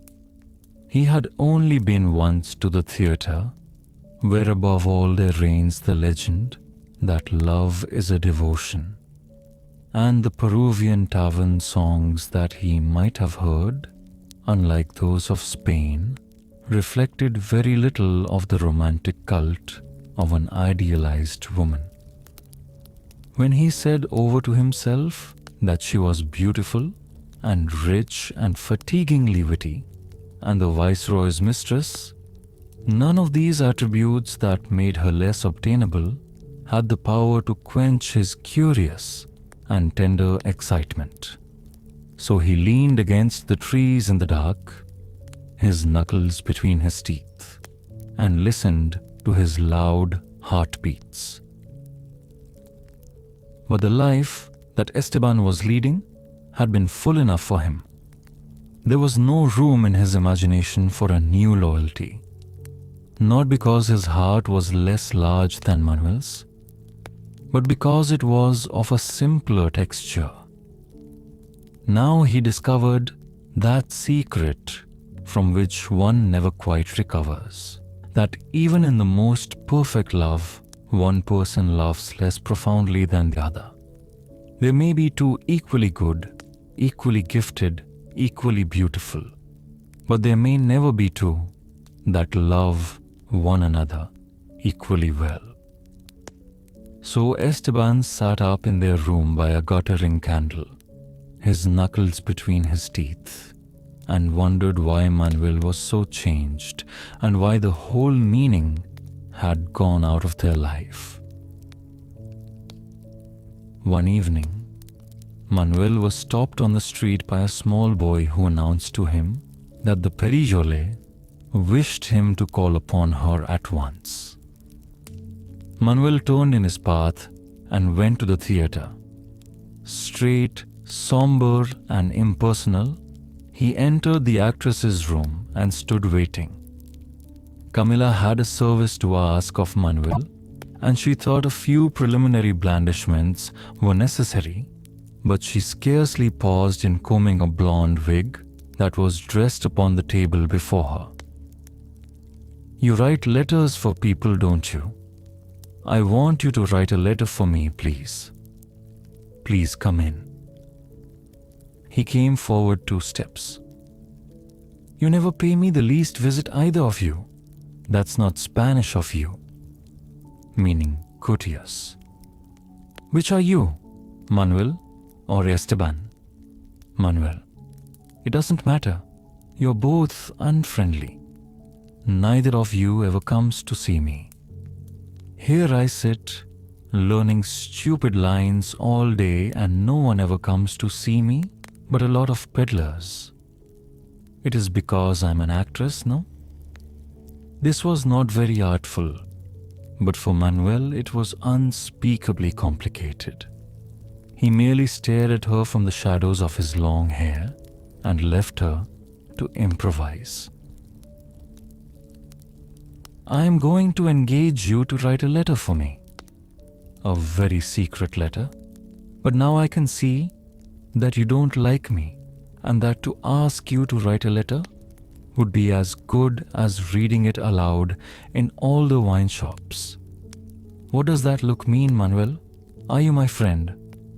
"Yes, Senora." "Go away. Send me Esteban. You do not even say yes, Senora, as a friend would say it." Long pause.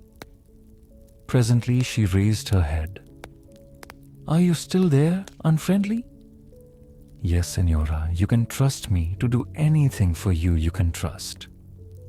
If I ask you to write 1 letter for me, or 2 letters, you promise never to mention to a human being what is in them, or even that you wrote them." "Yes, Senora."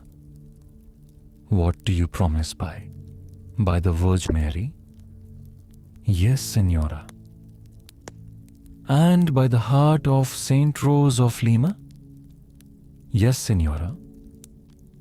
"Name of the name, Manuel. Anyone would think you were as stupid as an ox. Manuel, I am very angry with you. You are not stupid. You don't look stupid.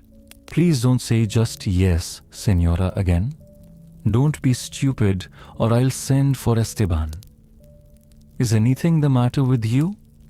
Here Manuel cast himself upon the Spanish language and exclaimed with unnecessary vigor, "I swear by the Virgin Mary and the heart of St. Rose of Lima that all that has to do with the letter will be secret." "Even from Esteban," prompted the Pericole. "Even from Esteban. Well, that's better." She motioned him to sit down at a table where writing materials were already laid out. As she dictated, she strode about the room, frowning, swinging her hips. With her arms akimbo, she hugged her shawl about her shoulders defiantly. Camilla Perichole kisses the hands of Your Excellency and says, "No, take another piece of paper and begin again." The Senora Michaela Villegas, artist, kisses the hands of Your Excellency and says that, being the victim of the envious and lying friends that Y.E.'s goodness permits about him, she can no longer endure Y.E.'s suspicions and jealousy. Y.E.'s servant has always valued Y.E.'s friendship and has never committed nor even thought an offense against it. But she can no longer fight against the calumnies that Y.E. believes so readily. Senora Villegas, artist, called the Pericole, therefore returns herewith such of Y.'s gifts as have not been placed beyond recall, since without Y.'s confidence, Reyes' servant can take no pleasure in them. Camilla continued walking about the room for several minutes, consumed by her thoughts. Presently, without so much as glancing at her secretary, she commanded, "Take another leaf. Have you gone mad? Do not ever think of eating another bull to me again. It has caused a frightful war. Heaven protect you, my colt. Friday night, the same place, the same time. I may be a little late, for the fox is wide awake. That will be all." Manuel rose. "You swear that you have made no errors?" "Yes, I swear." "There is your money." Manuel took the money. "I shall want you to write me more letters from time to time. My Uncle Pio generally writes my letters. These I do not wish him to know about. Good night. Go with God." "Go with God." Manuel descended the stairs and stood for a long time among the trees, not thinking, not moving. Esteban knew that his brother was continually brooding over the Pericole, but he never suspected that he saw her. From time to time during the next 2 months, a small boy would approach him in great haste and ask whether he were Manuel or Esteban. And being informed that he was only Esteban, the boy would add that Manuel was wanted at the theatre. Esteban assumed that the call was for copyist's work and was therefore utterly unprepared for a visit that they received one night in their room. It was almost midnight. Esteban had gone to bed and lay gazing out from under the blanket at the candle beside which his brother was working. There was a light tap at the door, and Manuel opened to admit a lady heavily veiled, out of breath and nervous. She threw back the scarf from her face and said hurriedly, "Quick, ink and paper. You are Manuel, yes? You must do a letter for me at once." For a moment her glance fell on the two bright eyes that glared at her from the edge of the cot. She murmured, You must excuse me. I know it is late. It was necessary I must come." Then turning to Manuel, she whispered into his ear, "Write this. I, Perichole, am not accustomed to wait at a rendezvous. Have you finished that? You are only a cholo. and there are better matadors than you, even in Lima. I am half Castilian, and there are no better actresses in the world. You shall not have the opportunity. Have you got that? To keep me waiting again, Cholo. And I shall laugh the last, for even an actress does not grow old as fast as a bullfighter. To Esteban in the shadows, the picture of Camilla leaning over his brother's hand and whispering into his ear was complete evidence that a new congeniality had formed, such as he would never know. He seemed to shrink away into space, infinitely tiny, infinitely unwanted. He took one more glance at the tableau of love, all the paradise from which he was shut out, and turned his face to the wall. Camilla seized the note the moment it was done, pushed a coin along the table, and in a last flurry of black lace, scarlet beads, and excited whispers, left the room. Manuel turned from the door with his candle. He sat down, put his hand over his ears, his elbows on his knees. He worshipped her. He murmured to himself over and over again that he worshipped her, making of the sound a sort of incantation and an obstacle to thought. He emptied his mind of everything but a sing-song, and it was this vacancy that permitted him to become aware of Esteban's mood. He seemed to hear a voice that proceeded from the shadow saying, "Go and follow her, Manuel. Don't stay here. You'll be happy. There's room for us all in the world."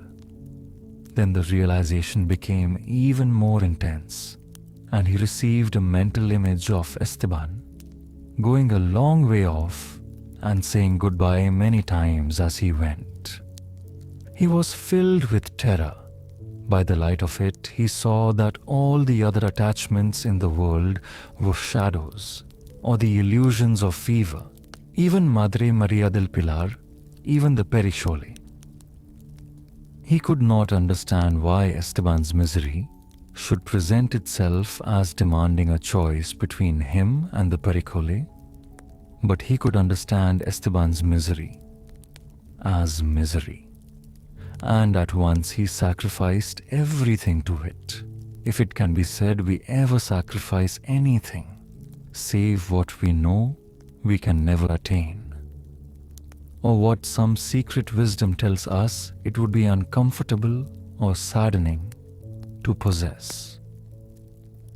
To be sure, there was nothing on which Esteban could base a complaint.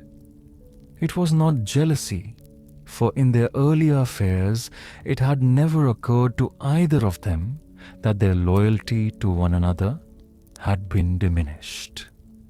It was merely that in the heart of one of them there was left room for an elaborate, imaginative attachment, and in the heart of the other there was not.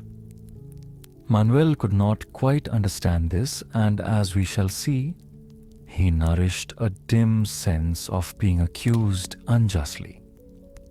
But he did understand that Esteban was suffering. In his excitement, he groped for a means of holding this brother, who seemed to be receding into the distance. And at once, in one unhesitating stroke of the will, he removed the perichole from his heart. He blew out the candle and lay down on his bed. He was trembling. He said aloud with exaggerated casualness, "Well, that's the last letter I write for that woman. She can go and find a panda somewhere else. If ever she calls here or sends for me when I'm out, tell her so. Make it plain. That's the last I have to do with her." And with that he began reciting his evening psalm aloud. But he had hardly reached a sagitta volante in die when he became aware that Esteban had risen and was lighting the candle. "What's the matter?" he asked. I'm going out for a walk, replied Esteban somberly, fastening his belt. After a moment, he broke out with an assumption of anger. You don't have to say what you just said for me. I don't care whether you write her letters or not. You don't have to change for me. I haven't anything to do with that. Go to bed, you fool. God, you're a fool, Esteban. What made you think I said that for you? Don't you believe I mean it when I say I'm through with her? Do you think I want to write any more of her dirty letters and get paid for them like that? It's all right. You love her. You don't have to change because of me. Love her? Love her? You're crazy, Esteban. How could I love her? What chance would there be for me? Do you suppose she'd give me those letters to write if there were any chance? Do you suppose she'd push a piece of money across the table every time? You're crazy, Esteban. That's all. There was a long pause. Esteban would not go to bed. He sat by the candle in the middle of the room, tapping with his hand on the edge of the table. Go to bed, you fool, shouted Manuel, rising on one elbow under the blanket. He was talking in their secret language, and the new pain at his heart gave a greater ring of reality to his assumption of rage. I'm all right. I won't. I'm going out for a walk, replied Esteban, picking up his coat. You can't go out for a walk. It's 2:00. It's raining. You can't go and walk about for hours like that. Look, Esteban, I swear to you, there's nothing left to all that. I don't love her. I only did for a time. By now, Esteban stood in the dark of the open door. In the unnatural voice with which we make the greatest declarations of our lives, he muttered, I'm in your way, and turned to go. Manuel leapt out of his bed. His head seemed to be full of a great din, a voice crying out that Esteban was going away forever, was leaving him alone forever. In the name of God, Esteban, come back here. Esteban came back and went to bed, and the matter was not mentioned again for many weeks. The very next evening, Manuel had an opportunity of declaring his position. A messenger arrived from the Perishol and was told harshly to inform the actress that Manuel would write no more letters for her. One evening, Manuel tore open the flesh on his knee against a piece of metal. Neither brother had ever been ill for as much as a day in his life, and now Manuel, utterly bewildered, watched his leg swell and felt the waves of pain rise and fall in his body. Esteban sat by and stared at his face, trying to imagine what great pain was. At last, one midnight, Manuel remembered that the signboard of a certain hairdresser in the city described the proprietor as an experienced barber and surgeon. Esteban ran through the streets to fetch him. He pounded on the door. Presently, a woman leaned out of a window and announced that her husband would be back in the morning. During the fearful hours that followed, they told one another that when the doctor had seen the leg, all would be well. He would do something about it, and Manuel would be out around the town in a day or two, even in a day perhaps, even less than a day. The barber arrived and prescribed various draughts and ointments. Esteban was instructed to lay cold cloths on his brother's leg every hour.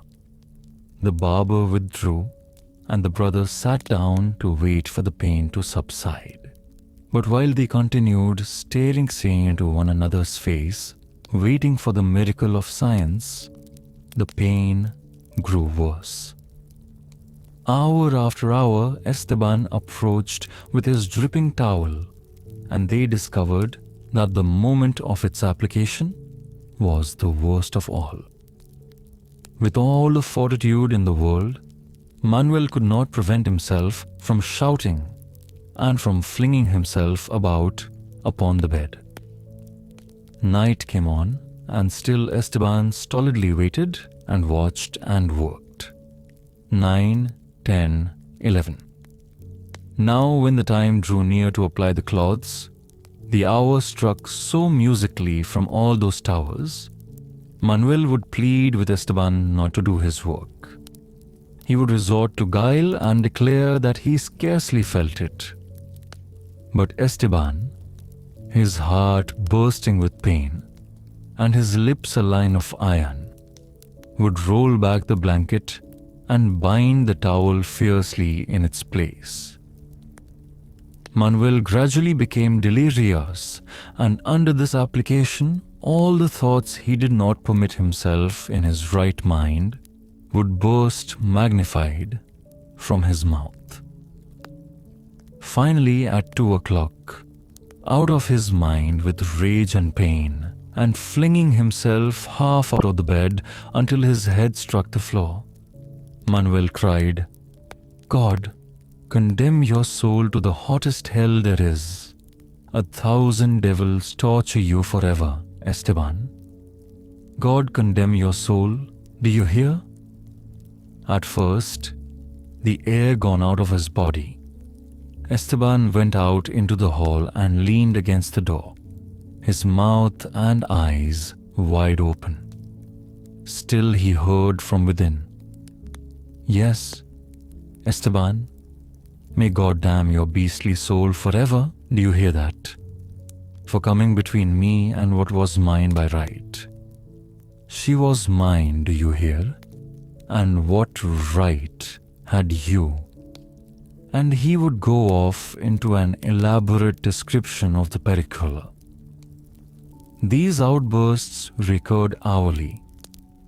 It was some time before Esteban was able to realize that his brother's mind was not then clear. After some moments of horror, in which his being a devout believer had its part, he would return to the room and go about his duties with bent head. Towards dawn, his brother became serener. For what human ill does not dawn seemed to be an alleviation. It was in one of these intervals that Manuel said quite calmly, "God's son, I feel better, Esteban. Those cloths must be good after all. You'll see. I'll be up and around tomorrow. You haven't slept for days. You'll see I won't cause you any more trouble, Esteban. It's no trouble, you fool. You mustn't take me seriously when I try and stop you putting on the old cloths, Esteban." A long pause. At last, Esteban brought out, barely audible, Don't you think it would be fine if I sent for the Perichole? She could just come and see you for a few minutes, Her? You still thinking about her? I wouldn't have her here for anything. No." But Esteban was not content yet. He dragged up a few more phrases from the very center of his being. "Manuel, you still feel, don't you, that I came between you and the Perichole, and you don't remember that I told you it was all right with me? I swear to you I'd have been glad if you'd gone away with her, or anything. What are you bringing that up for, Esteban? I tell you, in God's own name, I never think of that. She's nothing to me. When are you going to forget that, Esteban? I tell you, I'm glad things are as they are.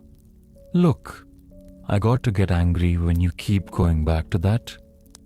Manuel, I wouldn't speak of it again, only when you get angry at me about the cloths. You get angry at me about that too. And you talk about it, and you? Look, I'm not responsible what I say. My old leg hurts then, see? Then you don't damn me to hell because it looks like I came between you and the Pericoli?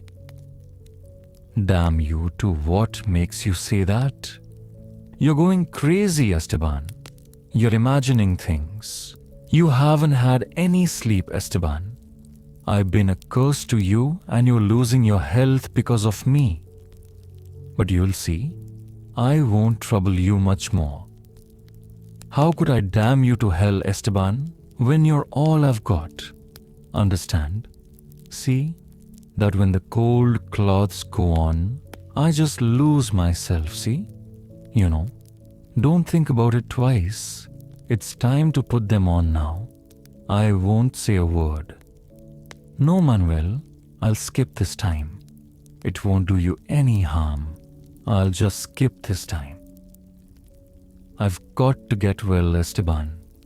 I've got to get up soon, you know. Put them on. But 1 minute. Give me the crucifix. I swear by the blood and body of Christ that if I say anything against Esteban, I don't mean it, and it's just the foolish words when I'm dreaming, because of the pain in my leg. God make me well again, soon.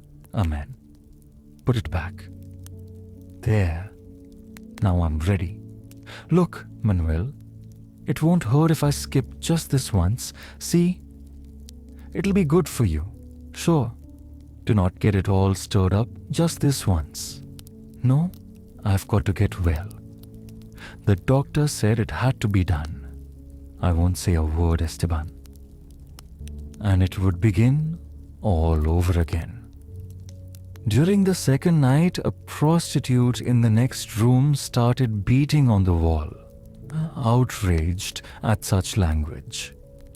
A priest in the room on the other side would come out into the hall and beat on the door.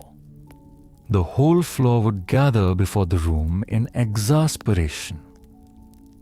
The innkeeper came up the stairs, loudly promising his guests that the brothers would be dumped into the street the very next morning. Esteban, holding his candle, would go into the hall and permit them to rage at him for as long as they pleased. But after that, he took to pressing his hand firmly over his brother's mouth during the moments of greatest stress. This increased Manuel's personal rage at him, and he would babble all through the night. On the third night, Esteban sent for the priest, and amidst the enormous shadows, Manuel received the sacrament and died. Thereafter, Esteban refused to come near the building. He would start off upon long walks, but presently drifting back, would hang about, staring at passers-by within 2 streets of where his brother lay. The innkeeper, failing to make any impression upon him, and remembering that the boys were brought up at the convent of Santa Maria Rosa de las Rosas, sent for the abbess. Simply and soundly, she directed all that was to be done. At last she went down to the street corner and spoke to Esteban. He watched her approach him, a glance mixed of longing and distrust. But when she stood near him, he turned sideways and looked away. "I want you to help me. Won't you come in and see your brother? Won't you come in and help me?" "No, you won't help me." A long pause. Suddenly, as she stood there full of her helplessness, there flashed through her mind an incident of many years before. The twin brothers, about 15 years old, were sitting at her knee and she was telling them the story of the crucifixion. Their large grave eyes were fixed upon her lips. Suddenly, Manuel had cried out loudly, "If Esteban and I had been there, we would have prevented it." "Well then, if you won't help me, will you tell me which you are?" "Manuel," said Esteban. "Manuel, won't you come and sit with me up there for just a short time?" After a long pause, "No." "But Manuel, dear Manuel, can't you remember as children how you did so many things for me? You were willing to go across the town on some little errand. When I was ill, you made the cook let you bring me my soup." Another woman would have said, "Do you remember how much I did for you?" Yes, I too, Manuel, have lost. I too once. We know that God has taken them into His hands. But this did not do at all.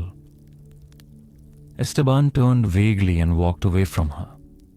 When he had gone about 20 paces, he stopped and stared down a side street, like a dog who wants to go away, but is reluctant to offend the master who calls him back.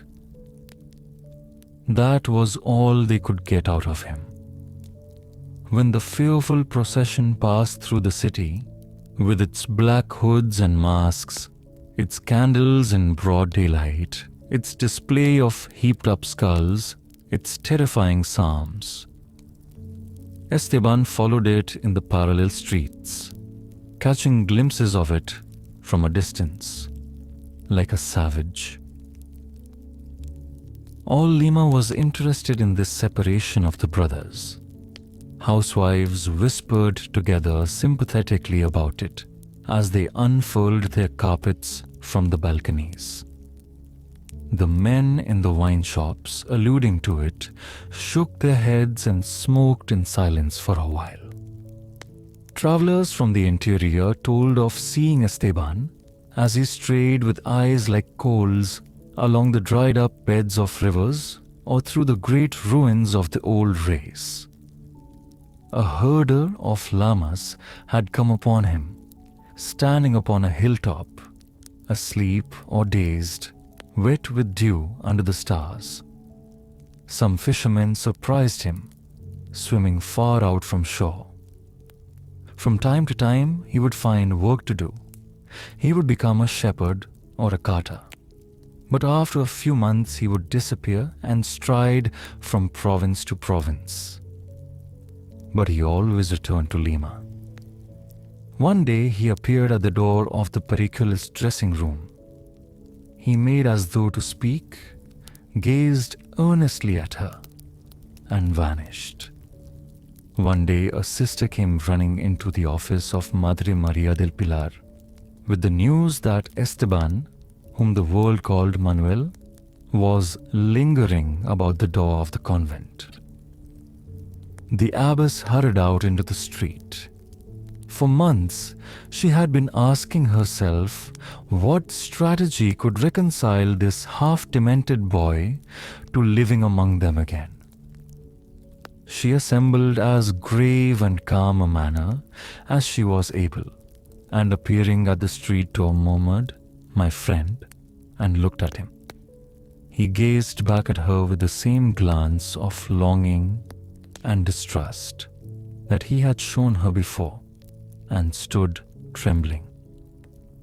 Again she whispered, "My friend," and moved a step forward. Suddenly Esteban turned and, breaking into a run, disappeared. Madre Maria del Pilar rushed stumbling back to her desk and fell upon her knees, exclaiming angrily, "I have prayed for wisdom, and you have given me none. You have not chosen to give me the least grace. I am a mere scrubber of floors." But during the penance she set herself for this impudence, the thought came to her to send for Captain Alvarado. 3 weeks later, she had a 10-minute conversation with him, and the next day he started for Cusco, where it was said Esteban was doing some copying for the university. There was this strange and noble figure in Peru during these years, the Captain Alvarado, the traveler. He was blackened and cured by all weathers. He stood in the square with feet apart as though they were planted on a shifting deck. His eyes were strange, unaccustomed to the shorter range, too used to seizing the appearances of a constellation between a cloud, and the outline of a cape in rain. His reticence was sufficiently explained for most of us by his voyages, but the Marquesa de Montemayor had other light on the matter. Captain Alvarado is bringing you this letter in person, she wrote to her daughter. Introduce him to some of your geographers, my treasure, but may make them a little uncomfortable, for he is the diamond of sincerity. They will never see anyone who has traveled so far. Last night he described to me some of his voyages. Imagine him pushing his prow through a sea of weeds, stirring up a cloud of fish like grasshoppers in June, or sailing between islands of ice. Oh, he has been to China and up the rivers of Africa. But he is not merely an adventurer, and he seems to take no pride in discovering new places, nor is he a mere merchant. One day I asked him narrowly why he lived so, and he avoided my question. I found out from my laundress what I think is the reason of his wandering. My child? He had a child. My daughter? He had a daughter.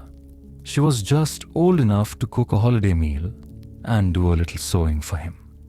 In those days, he merely sailed between Mexico and Peru, and hundreds of times she waved him farewell or welcome. We have no way of knowing whether she was more beautiful or intelligent than the thousands of other girls that lived about him. But she was his. I suppose it seems ignoble to you that a great oak of a man should go about the world like a blind man about an empty house merely because a chit of a girl has been withdrawn from it. No, you cannot understand this, my adored one, but I understand and grow pale. Last night he sat with me and talked of her. He laid his cheek against his hand, and looking into the fire he said, "It sometimes seems to me that she is away upon a voyage and that I shall see her again. It seems to me that she is in England. You will laugh at me, but I think he goes about the hemispheres to pass the time between now and his old age." The brothers had always entertained great respect for Captain Alvarado. They had worked for him a short time, and the silence of the three of them had made a little kernel of sense in a world of boasting, self-excuse, and rhetoric. So now when the great traveler came into the dark kitchen where Esteban was eating, the boy drew his chair farther into the shadow, but at a distance, he was glad. The captain gave no sign of recognizing or even of seeing him until he had finished his meal. Esteban had finished long before, but not wishing to be spoken to, waited until the captain should have left the cave. At last the captain walked over to him and said, "You are Esteban or Manuel. You helped me once with some unloading. I am Captain Alvarado." "Yes," said Esteban. "How are you?" Esteban muttered something. "I am looking for some strong fellows to go on my next trip with me." Pause. "Would you like to come?" Longer pause. "England and Russia hard work good wages, a long way from Peru. Well, apparently Esteban had not been listening. He sat with his eyes on the table. At last, the captain raised his voice as to a deaf person. I said, "Do you want to go on my next trip with me?" "Yes, I'll go," answered Esteban suddenly. "Fine, that's fine. I want your brother too, of course." "No." "What's the matter? Wouldn't he want to come?" Esteban mumbled something, looking away. Then, half rising, he said, "I got to go now. I've got to see somebody about something. Let me see your brother myself." "Where is he?" "Dead," said Esteban. "Oh, I didn't know. I'm sorry." "Yes," said Esteban. "I got to go." Which are you? What's your name?" "Esteban." "When did Manuel die?" "Oh, just a few weeks. He hit his knee against something and just a few weeks ago."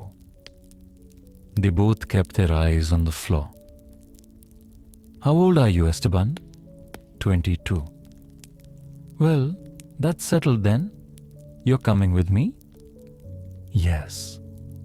"You may not be used to the cold."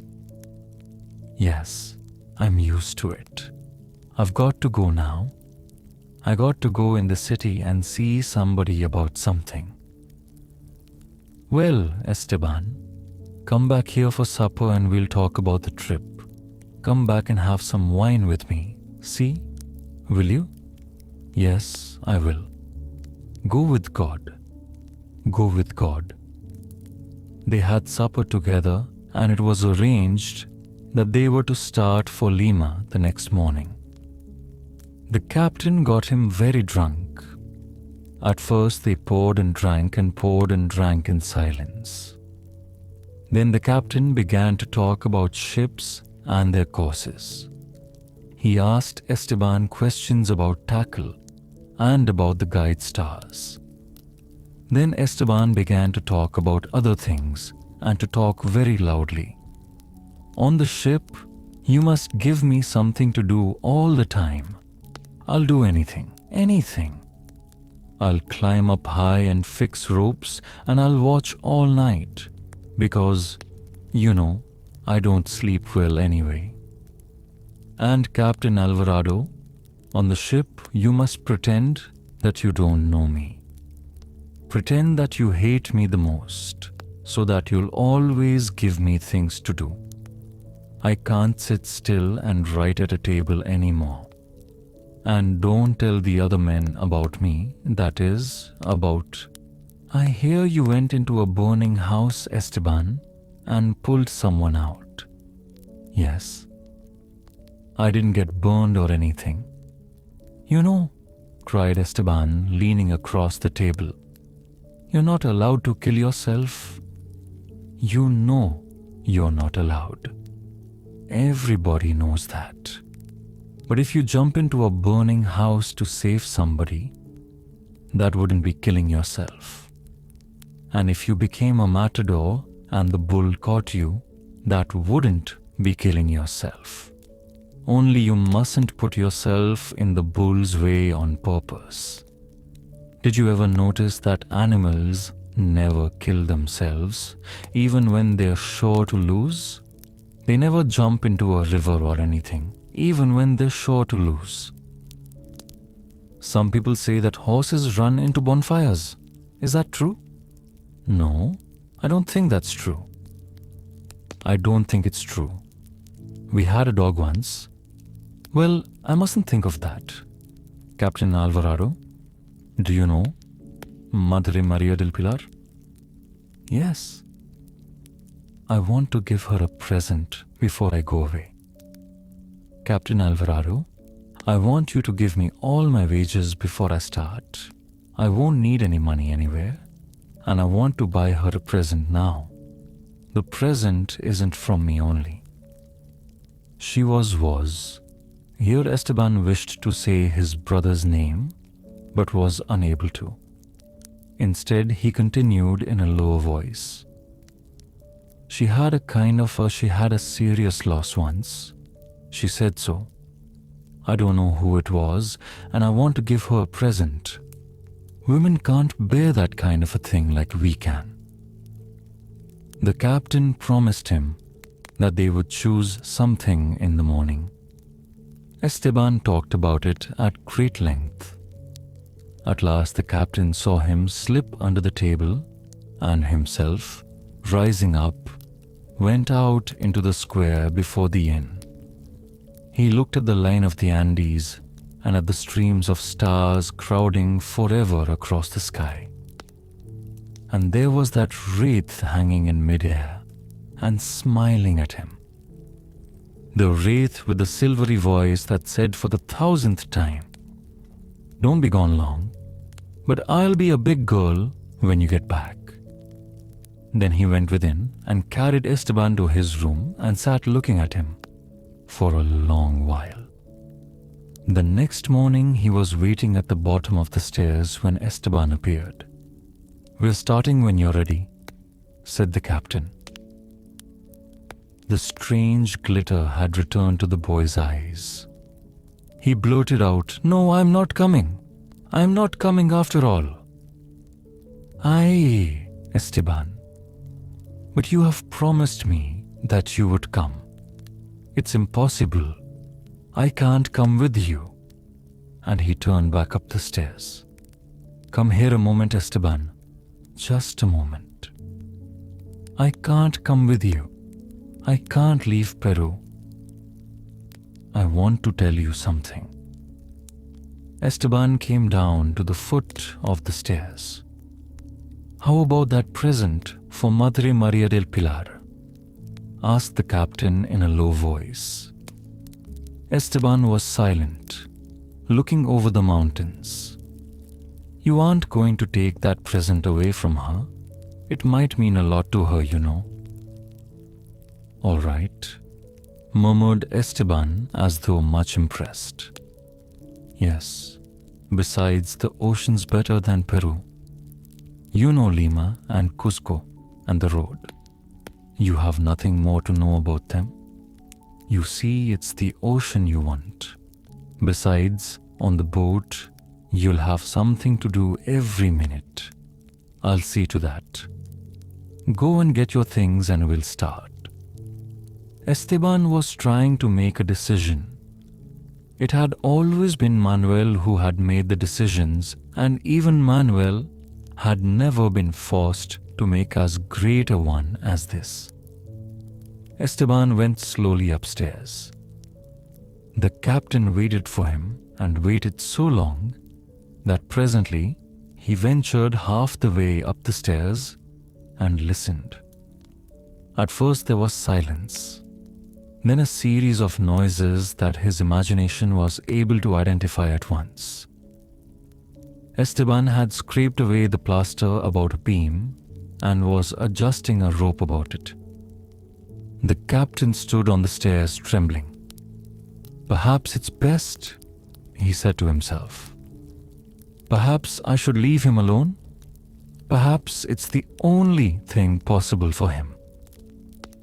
Then, on hearing another sound, he flung himself against the door, fell into the room and caught the boy. "Go away," cried Esteban. "Let me be. Don't come in now." Esteban fell face downward upon the floor. "I am alone. Alone, alone," he cried. The captain stood above him, his great plain face ridged grey with pain. It was his own old hours he was reliving. He was the awkwardest speaker in the world, apart from the Lord of the Sea. But there are times when it requires a high courage to speak the banal. He could not be sure the figure on the floor was listening, but he said, "We do what we can. We push on, Esteban, as best we can. It isn't for long, you know. Time keeps going by. You'll be surprised at the way time passes." They started for Lima. When they reached the bridge of San Luis Rey, The captain descended to the stream below in order to supervise the passage of some merchandise. But Esteban crossed by the bridge and fell with it. Part 4. Uncle Pio. In one of her letters, the Marquesa de Montemayor tries to describe the impression that Uncle Pio, our aged harlequin, made upon her. I have been sitting all morning on the green balcony, making you a pair of slippers, my soul, she tells her daughter. As the golden wire did not take up my whole attention, I was able to follow the activity of a coterie of ants in the wall beside me. Somewhere behind the partition, they were patiently destroying my house. Every 3 minutes, a little workman would appear between two boards and drop a grain of wood upon the floor below. Then he would wave his antennae at me and back busily into his mysterious corridor. In the meantime, various brothers and sisters of his were trotting back and forth on a certain highway, stopping to massage one another's heads, or if the messages they bore were of first importance, refusing angrily to massage or to be massaged. And at once I thought of Uncle Pio. Why, where else but with him had I seen that very gesture with which he arrests a passing abbé or a courtier's valet, and whispers, his lips laid against his victim's ear. And surely enough, before noon I saw him hurry by on one of those mysterious errands of his. As I am the idlest and silliest of women, I sent Pepita to get me a piece of nougat which I placed on the ants' highway. Similarly, I sent word to the Café Pizarro asking them to send Uncle Pio to see me if he dropped in before sunset. I shall give him that old bent salad fork with the turquoise in it, and he will bring me a copy of the new ballad that everyone is singing about the D.T. of Olvi S. My child, you shall have the best of everything, and you shall have it first. And in the next letter, my dear, Uncle Pio is the most delightful man in the world, your husband excepted. He is the second most delightful man in the world. His conversation is enchanting. If he weren't so disreputable, I should make him my secretary. He could write all my letters for me, and generations would rise up and call me witty. Alas, however, he is so moth-eaten by disease and bad company that I shall have to leave him to his underworld. He is not only like an ant, he is like a soiled pack of cards, and I doubt whether the whole Pacific could wash him sweet and fragrant again. But what divine Spanish he speaks, and what exquisite things he says in it. That's what one gets by hanging around a theater and hearing nothing but the conversation of Calderon. Alas, what is the matter with this world, my soul, that it should treat such a being so ill? His eyes are as sad as those of a cow that has been separated from its 10th calf. You should know first that this Uncle Pio was Camila Perichole's maid. He was also her singing master, her coiffeur, her masseur, her reader, her errand boy, her banker. Rumor added, her father. For example, he taught her her parts. There was a whisper around town that Camilla could read and write. The compliment was unfounded. Uncle Pio did her reading and writing for her. At the height of the season, the company put on 2 or 3 new plays a week, and as each one contained a long and flowery part for the Perichole, the mere task of memorization was not a trifle. Peru had passed within 50 years from a frontier state to a state in Renaissance. Its interest in music and the theatre was intense. Lima celebrated its feast days by hearing a mass of Tomás Luis da Victoria in the morning and the glittering poetry of Calderón in the evening. It is true that the Limeans were given to interpolating trivial songs into the most exquisite comedies and some lachrymose effects into the austerest music, but at least they never submitted to the boredom of misplaced veneration. If they had disliked heroic comedy, the Limeans would not have hesitated to remain at home. And if they had been deaf to polyphony, nothing would have prevented their going to an earlier service. When the Archbishop returned from a short trip to Spain, all Lima kept asking, "What has he brought?"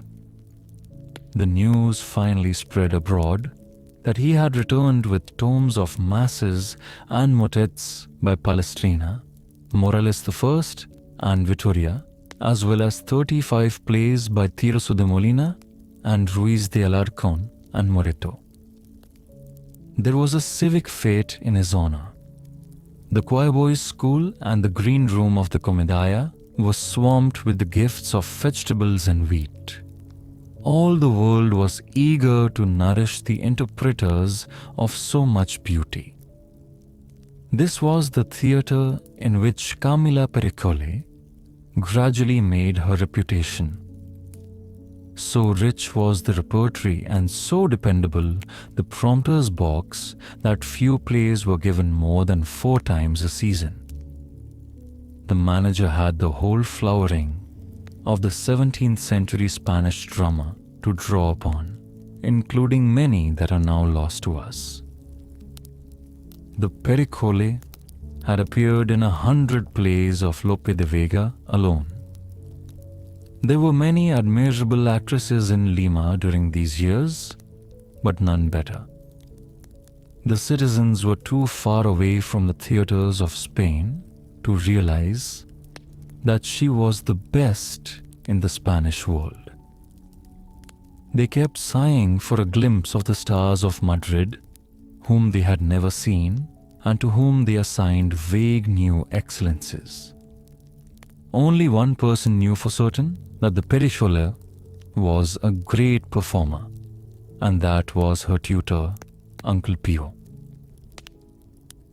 Uncle Pio came of a good Castilian house illegitimately.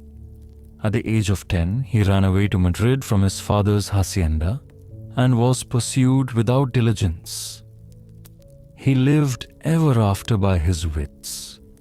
He possessed the 6 attributes of the adventurer: a memory for names and faces, with the aptitude for altering his own, the gift of tongues, inexhaustible invention, secrecy, the talent for falling into conversation with strangers, and that freedom from conscience that springs from a contempt for the dozing rich he preyed upon.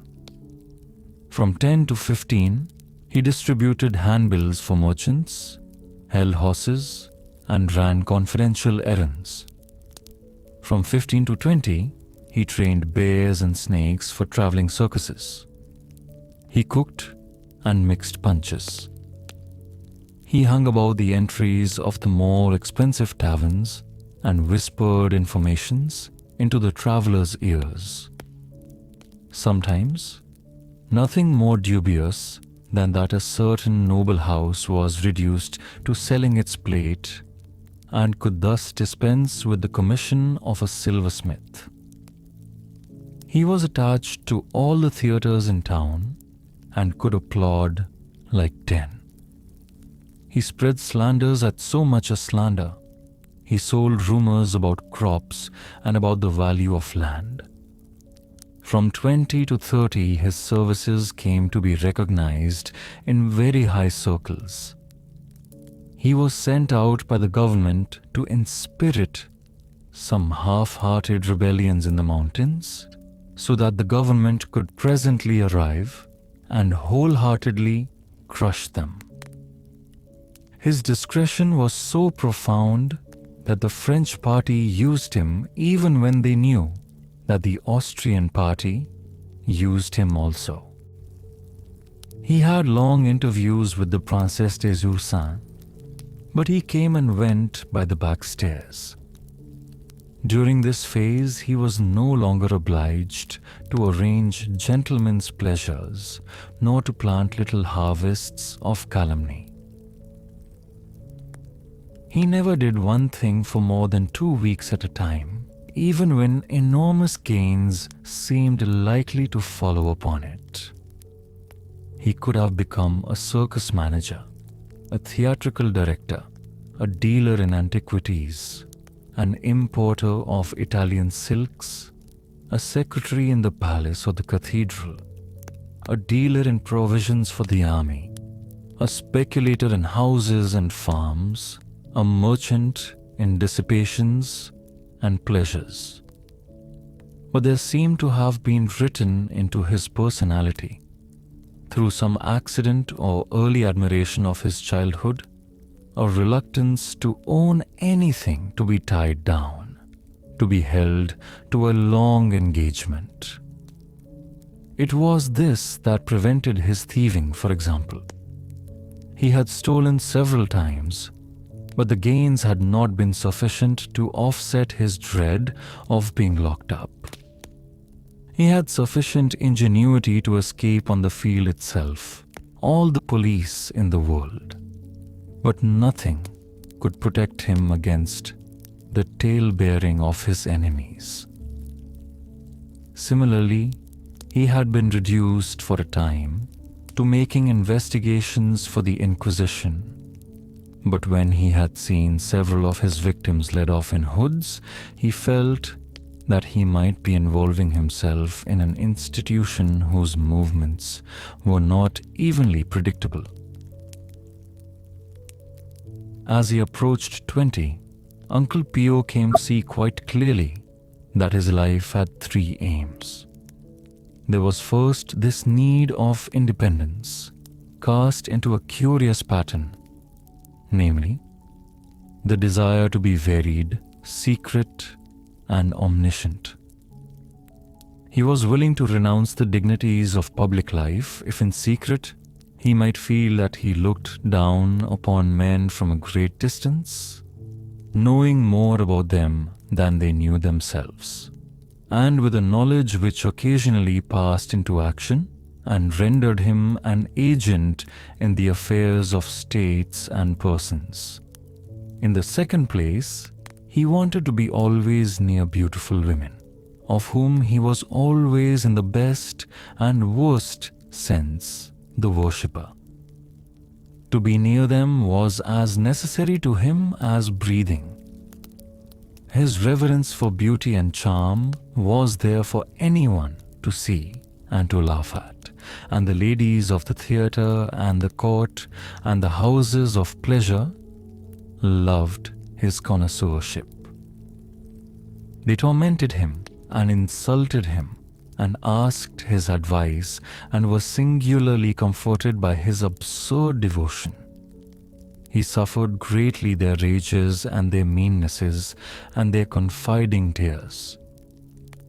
All he asked was to be accepted casually, to be trusted, to be allowed, like a friendly and slightly foolish dog, to come and go in their rooms and to write their letters for them. He was insatiably curious about their minds and their hearts. He never expected to be loved by them, borrowing for a moment another sense of that word. For that, he carried his money to the obscurer parts of the city. He was always desperately unprepossessing, with his wisp of a mustache and his wisp of a beard and his big, ridiculous, sad eyes. They constituted his parish. It was from them that he acquired the name of Uncle Pio, and it was when they were in trouble that he most revealed himself. When they fell from favor, he lent them money. When they were ill, he outlasted the flagging devotion of their lovers and the exasperation of their maids. When time or disease robbed them of their beauty, he served them still for their beauty's memory. And when they died, his was the honest grief that saw them as far as possible on their journey. In the third place, he wanted to be near those that loved Spanish literature and its masterpieces, especially in the theater. He had discovered all that treasure for himself, borrowing or stealing from the libraries of his patrons, feeding himself upon it in secrecy, behind the scenes, as it were, of his mad life.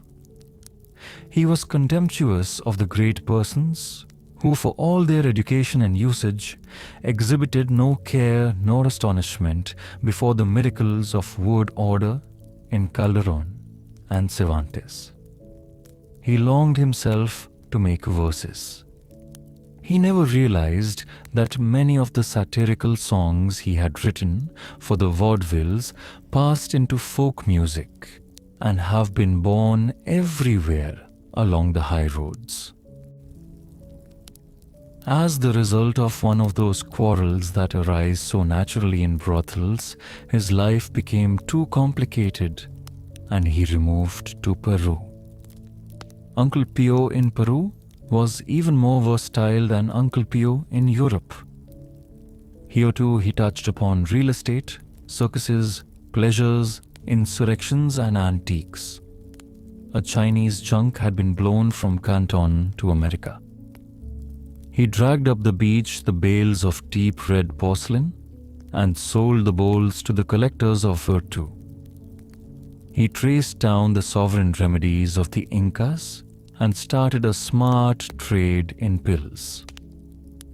Within 4 months, he knew practically everyone in Lima. He presently added to this acquaintance the inhabitants of scores of seacoast towns, mining camps, and settlements in the interior. His pretensions to omniscience became more and more plausible. The Viceroy discovered Uncle Pio and all this richness of reference. He engaged his services in many affairs. In the decay of his judgment, Don Andres had retained one talent. He was a master of the technique of handling confidential servants. He treated Uncle Pio with great tact and some deference.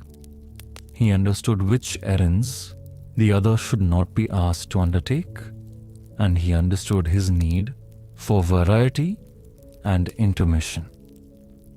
Uncle Pio in turn was perpetually astonished that a prince should make so little use of his position for power or for fantasy or for sheer delight in the manipulation of other men's destinies. But the servant loved the master because he could quote from any of Cervantes' prefaces and because his tongue had a little Castilian salt about it still. Many a morning, Uncle Pio entered the palace through corridors where there was no one to cross but a confessor or a confidential bully, and sat with the Viceroy over his morning chocolate. But for all his activity, nothing made Uncle Pio rich. One would have said that he abandoned a venture when it threatened to prosper. Although no one knew it, he owned a house. It was full of dogs that could add and multiply, and the top floor was reserved for birds. But even in this kingdom, he was lonely and proud in his loneliness, as though there resided a certain superiority in such a solitude. Finally, he stumbled upon an adventure that came like some strange gift from the skies, and that combined the 3 great aims of his life: his passion for overseeing the lives of others, his worship of beautiful women, and his admiration for the treasures of Spanish literature. he discovered Camila Perichole. Her real name was Michaela Villegas. She was singing in cafes at the age of 12, and Uncle Pio had always been the very soul of cafes. Now, as he sat among the guitarists and watched this awkward girl singing ballads, imitating every inflection of the more experienced singers who had preceded her, the determination entered his mind to play Pygmalion. He bought her. Instead of sleeping locked up in the wine bin, she inherited a cot in his house. He wrote songs for her. He taught her how to listen to the quality of her tone and bought her a new dress. At first, all she noticed was that it was wonderful not to be whipped, to be offered hot soups, and to be taught something. But it was Uncle Pio who was really dazzled. His rash experiment flourished beyond all prophecy. The little 12-year-old, silent and always a little sullen, devoured work. He set her endless exercises in acting and mimicry. He set her problems in conveying the atmosphere of a song. He took her to the theaters and made her notice all the details of a performance. But it was from Camilla, as a woman, that he was to receive his greatest shock. The long arms and legs were finally harmonized into a body of perfect grace. The almost grotesque and hungry face became beautiful. Her whole nature became gentle and mysterious and oddly wise. And it all turned to him. She could find no fault in him, and she was sturdily loyal. They loved one another deeply, but without passion. He resected the slight nervous shadow that crossed her face when he came too near her. But there arose out of this denial itself the perfume of a tenderness, that ghost of passion which, in the most unexpected relationship, can make even a whole lifetime devoted to irksome duty pass like a gracious dream. They traveled a great deal, seeking new taverns, for the highest attribute of a cafe singer will always be her novelty. They went to Mexico, their odd clothes wrapped up in the self-same shawl.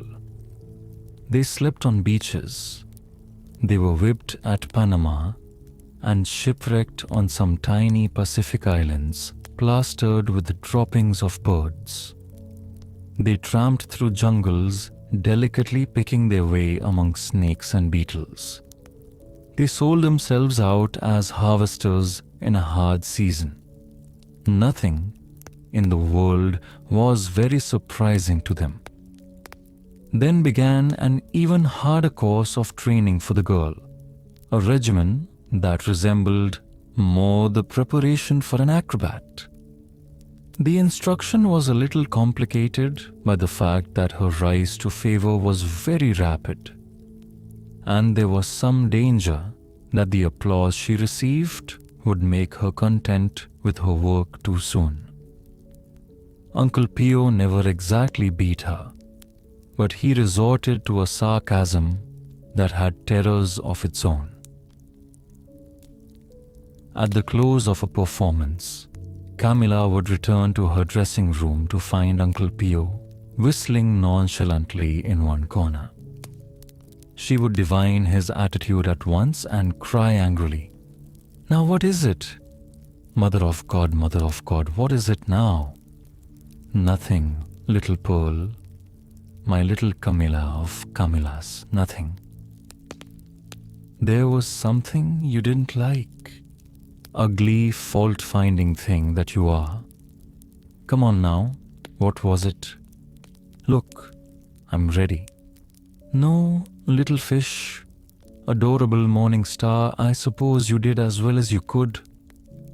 The suggestion that she was a limited artist and that certain felicities would be forever close to her never failed to make Camilla frantic. she would burst into tears. I wish I had never known you. You poisoned my whole life. You just think I did badly. It pleases you to pretend that I was bad. All right then, be quiet. Uncle Pio went on whistling. The fact is, I know I was weak tonight and don't need you to tell me so. So there. Now go away. I don't want to see you around. It's hard enough to play that part without coming back and finding you this way. Suddenly, Uncle Pio would lean forward and ask with angry intensity, "Why did you take that speech to the prisoner so fast?" More tears from the pericole. "Oh God, let me die in peace. One day you tell me to go faster and another to go slower. Anyway, I shall be crazy in a year or two, and then it won't matter." More whistling. Besides, the audience applauded as never before. Do you hear me? As never before. There.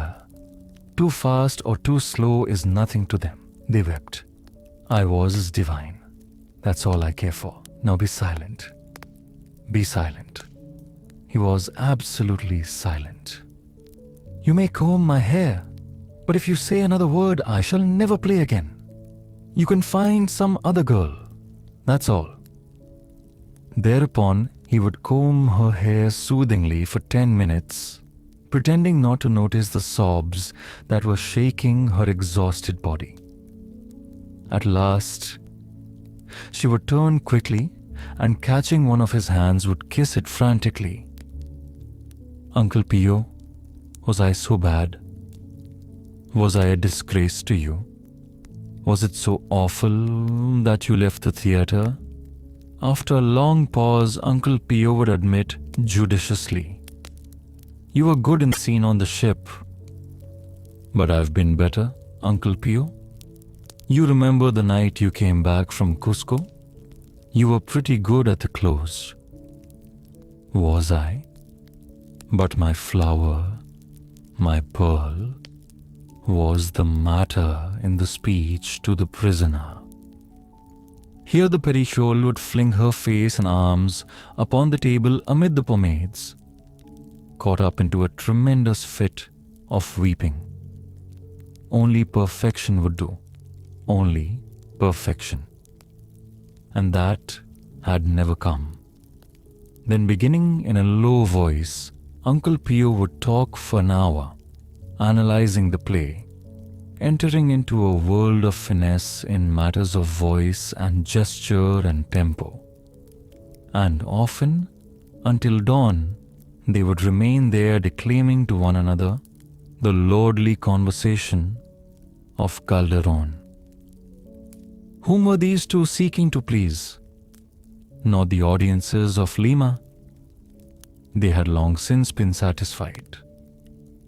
We come from a world where we have known incredible standards of excellence, and we dimly remember beauties which we have not seized again, and we go back to that world.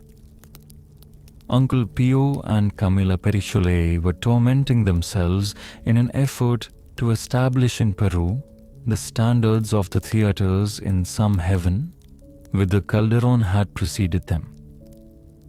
The public for which masterpieces are intended is not on this earth. With the passing of time, Camilla lost some of this absorption in her art. A certain intermittent contempt for acting made her negligent. It was due to the poverty of interest in women's roles throughout Spanish classical drama. At a time when the playwrights grouped about the courts of England and France, a little later of Venice, were enriching the parts of women with studies in wit, charm, passion, and hysteria. The dramatists of Spain kept their eyes on their heroes, on gentlemen torn between the conflicting claims of honor, or, as sinners, returning at the last moment to the cross. For a number of years, Uncle Pio spent himself in discovering ways to interest the Pericole in the roles that fell to her. Upon one occasion, he was able to announce to Camilla that a granddaughter of Vico de Barrera had arrived in Peru. Uncle Pio had long since communicated to Camilla his veneration for great poets, and Camilla never questioned the view that they were a little above the kings and not below the saints. So it was in great excitement that the two of them chose one of the master's plays to perform before his granddaughter. They rehearsed the poem 100 times, now in the great joy of invention, now in dejection. On the night of the performance, Camilla, peering out between the folds of the curtain, had Uncle Pio point out to her the little middle-aged woman, worn with the cares of penury and a large family. But it seemed to Camilla that she was looking at all the beauty and dignity in the world. As she waited for the lines that preceded her entrance, she clung to Uncle Pio in reverent silence, her heart beating loudly. Between the acts, she retired to the dusty corner of the warehouse where no one would find her, and sat staring into the corners. At the close of the performance, Uncle Pio brought the granddaughter of Vico de Barrera into Camilla's room. Camilla stood among the clothes that hung upon the wall, weeping with happiness and shame. Finally, she flung herself on her knees and kissed the older woman's hands, and the older woman kissed hers. And while the audience went home and went to bed, the visitor remained, telling Camilla the little stories that had remained in the family, of Vico's work and of his habits. Uncle Pio was at his happiest when a new actress entered the company, for the discovery of a new talent at her side never failed to bestir the Pericole. To Uncle Pio, standing at the back of the auditorium, bent double with joy and malice, it seemed that the body of the Pericole had become an alabaster lamp in which a strong light had been placed. Without any resort to tricks or to false emphasis, she set herself to efface the newcomer. If the play were a comedy, she became the very abstraction of wit, and as was more likely, it was a drama of wronged ladies and implacable hates. The stage fairly smoldered with her emotion. Her personality became so electric that if she so much as laid her hand upon that of a fellow actor, a sympathetic shudder ran through the audience. But such occasions of excellence became less and less frequent. As her technique became sounder, Camilla's sincerity became less necessary. Even when she was absent-minded, the audience did not notice the difference, and only Uncle Pio grieved. Camilla had a very beautiful face, or rather, a face beautiful save in repose. In repose, one was startled to discover that the nose was long and thin, the mouth tired and a little childish, the eyes unsatisfied. A rather pinched peasant girl, dragged from the Café Chantons and quite incapable of establishing any harmony between the claims of her art, of her appetites, of her dreams, and of her crowded daily routine. Each of these was a world in itself, and the warfare between them would soon have reduced to idiocy or triviality, a less tenacious physique. We have seen that in spite of her discontent with her parts, the Pericole knew very well the joy that might reside in acting, and warmed herself from time to time at that flame. but that of love attracted her more often, though with no greater assurance of happiness, until Jupiter himself sent her some pearls. Don Andres de Ribera, the Viceroy of Peru, was the remnant of a delightful man, broken by the table, the alcove, a grandeeship, and 10 years of exile. As a youth, he had accompanied embassies to Versailles and Rome. He had fought in the wars in Austria. He had been in Jerusalem. He was a widower and childless of an enormous and wealthy woman. He had collected coins a little, wines, actresses, orders, and maps. From the table he had received the gout. From the alcove, a tendency to convulsions. From the grandeeship, a pride so vast and puerile that he seldom heard anything that was said to him and talked to the ceiling in a perpetual monologue. From the exile, oceans of boredom, a boredom so persuasive that it was like pain. He woke up with it and spent the day with it, and it sat by his bed all night, watching his sleep.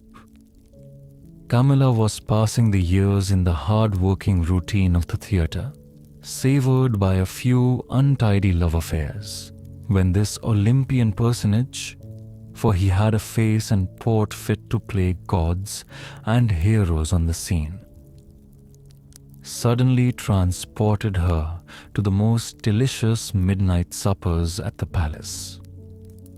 Contrary to all the traditions of the stage and state, she adored her elderly admirer. She thought she was going to be happy forever. Don Andres taught the Pericole a great many things, and to her bright, eager mind, that was one of the sweetest ingredients of love. He taught her a little French, to be neat and clean, the modes of address. Uncle Pio had taught her how great ladies carry themselves on great occasions. He taught her how they relax. Uncle Pio and Calderon had trained her in beautiful Spanish. Don Andres furnished her with the smart slang of El Buen Retiro. Uncle Pio was made anxious by Camilla's invitation from the palace. He would have much preferred that she continue with her little vulgarian love affairs in the theatrical warehouse. But when he saw that her art was gaining a new finish, he was well content. He would sit in the back of the theatre, rolling about in his seat for sheer joy and amusement, watching the Pericole intimate to the audience that she frequented the great world about whom the dramatists wrote. She had a new way of fingering a wine glass, of exchanging an adieu, a new way of entering a door that told everything. To Uncle Pio, nothing else mattered. What was there in the world more lovely than a beautiful woman doing justice to a Spanish masterpiece? A performance, he asks you, packed with observation, in which the very spacing of the words revealed a comment on life and on the text, delivered by a beautiful voice, illustrated by a faultless carriage, considerable personal beauty, and irresistible charm. "We are almost ready to take this marvel to Spain," he would murmur to himself. After the performance, he would go around to her dressing room and say, "Very good." But before taking his leave, he would manage to ask her where, in the name of the 11,000 virgins of Cologne, she had acquired that affected way of saying Excellencia. After a time, the Viceroy asked the Pericole whether it would amuse her to invite a few discreet guests to the midnight suppers, and he asked her whether she would like to meet the Archbishop. Camilla was delighted. The Archbishop was delighted. On the eve of their first meeting, he sent the actress an emerald pendant as big as a playing card.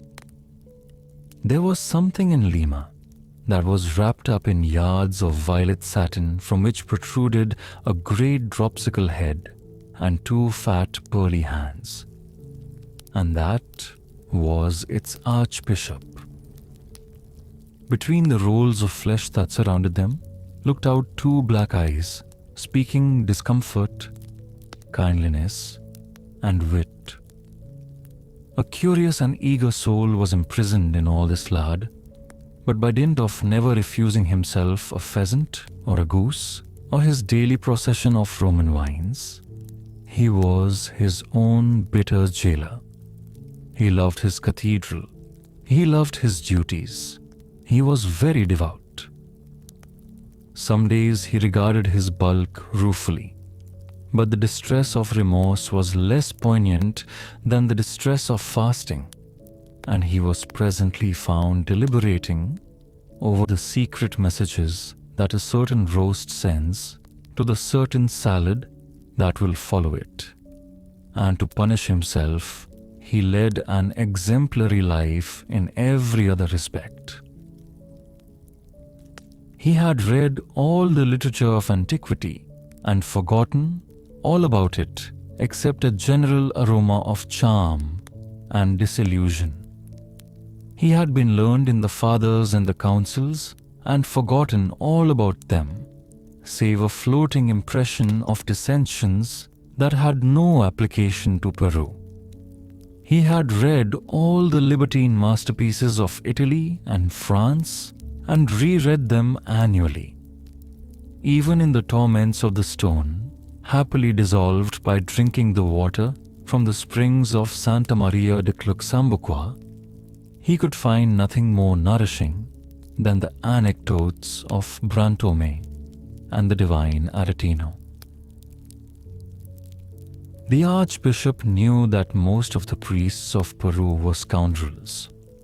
It required all his delicate Epicurean education to prevent his doing something about it.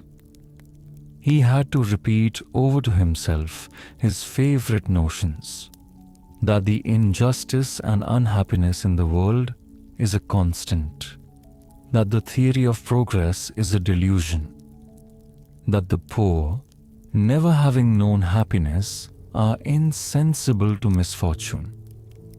Like all the rich, he could not bring himself to believe that the poor, look at their houses, look at their clothes, could really suffer. Like all the cultivated, he believed that only the widely read could be said to know that they were unhappy. On one occasion, the iniquities in his see having been called to his notice, he almost did something about it. He had just heard that it was becoming a rule in Peru for priests to exact 2 measures of meal for a fairly good absolution, and 5 measures for a really effective one. He trembled with indignation. He rode to his secretary and, bidding him bring up his writing materials, announced that he was going to dictate an overwhelming message to his shepherds. But there was no ink left in the inkwell. There was no ink left in the next room. There was no ink to be found in the whole palace. This state of things in his household so upset the good man that he fell ill of the combined rages and learned to guard himself against indignations. The addition of the archbishop to the suppers was so successful that Don Andres began to think of new names. He had grown increasingly dependent upon Uncle Pio, but waited until Camilla should propose his inclusion of her own accord. And in due time, Uncle Pio brought with him that courser of the seas, the Captain Alvarado. Generally, the reunion had been several hours underway before Camilla was able to join them after her performance at the theatre. she would arrive towards 1 o'clock, radiant and bejeweled and very tired. The 4 men received her as they would a great queen. For an hour or so, she would carry the conversation, but gradually reclining more and more against Don Andres' shoulder, she would follow the talk as it flitted from one humorous lined face to the other. All night they talked, secretly comforting their hearts that longed always for Spain, and telling themselves that such a symposium was after the manner of the high Spanish soul. They talked about ghosts and second sight, and about the earth before man appeared upon it, and about the possibility of the planets striking against one another, about whether the soul can be seen, like a dove fluttering away at the moment of death. They wondered whether at the second coming of Christ to Jerusalem, Peru would be long in receiving the news. They talked until the sun rose about wars and kings, about poets and scholars, and about strange countries. Each one poured into the conversation his store of wise, sad anecdotes and his dry regret about the race of men. The flood of golden light struck across the Andes, and entering the great window, fell upon the piles of fruit, the stained brocade upon the table, and the sweet, thoughtful forehead of the Pericole as she lay sleeping against the sleeve of her protector. There would ensue a long pause, no one wishing to make the first move to go, and the glances of them all would rest upon this strange, beautiful bird who lived among them. But Uncle Pio's glance had been upon her all night, a quick glance from his black eyes, full of tenderness and anxiety, resting on the great secret and reason of his life. But Uncle Pio never ceased watching Camilla. He divided the inhabitants of this world into 2 groups, into those who had loved and those who had not. It was a horrible aristocracy, apparently, for those who had no capacity for love, or rather for suffering in love, could not be said to be alive and certainly would not live again after their death. They were a kind of straw population, filling the world with their meaningless laughter and tears and chatter, and disappearing, still lovable and vain, into thin air. For this distinction, he cultivated his own definition of love that was like no other, and that had gathered all its bitterness and pride from his odd life. He regarded love as a sort of cruel malady through which the elect are required to pass in their late youth, and from which they emerge pale and wrung, but ready for the business of living. There was, he believed, a great repertory of errors mercifully impossible to human beings who had recovered from this illness. Unfortunately, there remained to them a host of failings, but at least from among many illustrations, they never mistook a protracted amiability for the whole conduct of life. They never again regarded any human being, from a prince to a servant, as a mechanical object. Uncle Pio never ceased watching Camilla because it seemed to him that she had never undergone this initiation. In the months that followed her introduction to the Viceroy, he held his breath and waited. He held his breath for years. Camilla bore the Viceroy 3 children, yet remained the same. He knew that the first sign of her entrance into the true possession of the world would be the mastery of certain effects in her acting. There were certain passages in the plays that she would compass someday, simply, easily, and with secret joy, because they alluded to the new rich wisdom of her heart. But her treatment of such passages became more and more cursory, not to say embarrassed. He presently saw that she had tired of Don Andres and had returned to a series of furtive love affairs with the actors and matadors and merchants of the town. She became more and more impatient of acting, and another parasite found its way into her mind. She wanted to be a lady. She slowly contracted a greed for respectability and began to refer to her acting as a pastime. She acquired a duenna and some footmen and went to church at the fashionable hours. She attended the prize days at the university and appeared among the donors of the great charities. She even learned to read and write a little. Any faint discrimination against her as a bohemian, she challenged with fury. She led the viceroy a horrible life with her passion for concessions and her gradual usurpation of privileges. The new vice displaced the old, and she became noisily virtuous. She invented some parents and produced some cousins. She obtained an undocumented legitimatization of her children. In society, she cultivated a delicate and languid Magdalenism as a great lady might, and she carried a candle in the penitential parades, side by side with ladies who had nothing to regret but an outburst of temper and a furtive glance into Descartes.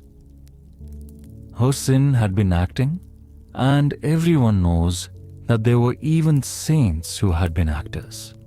There was Saint Gelasius and Saint Genesius and Saint Margaret of Antioch and Saint Pelagia.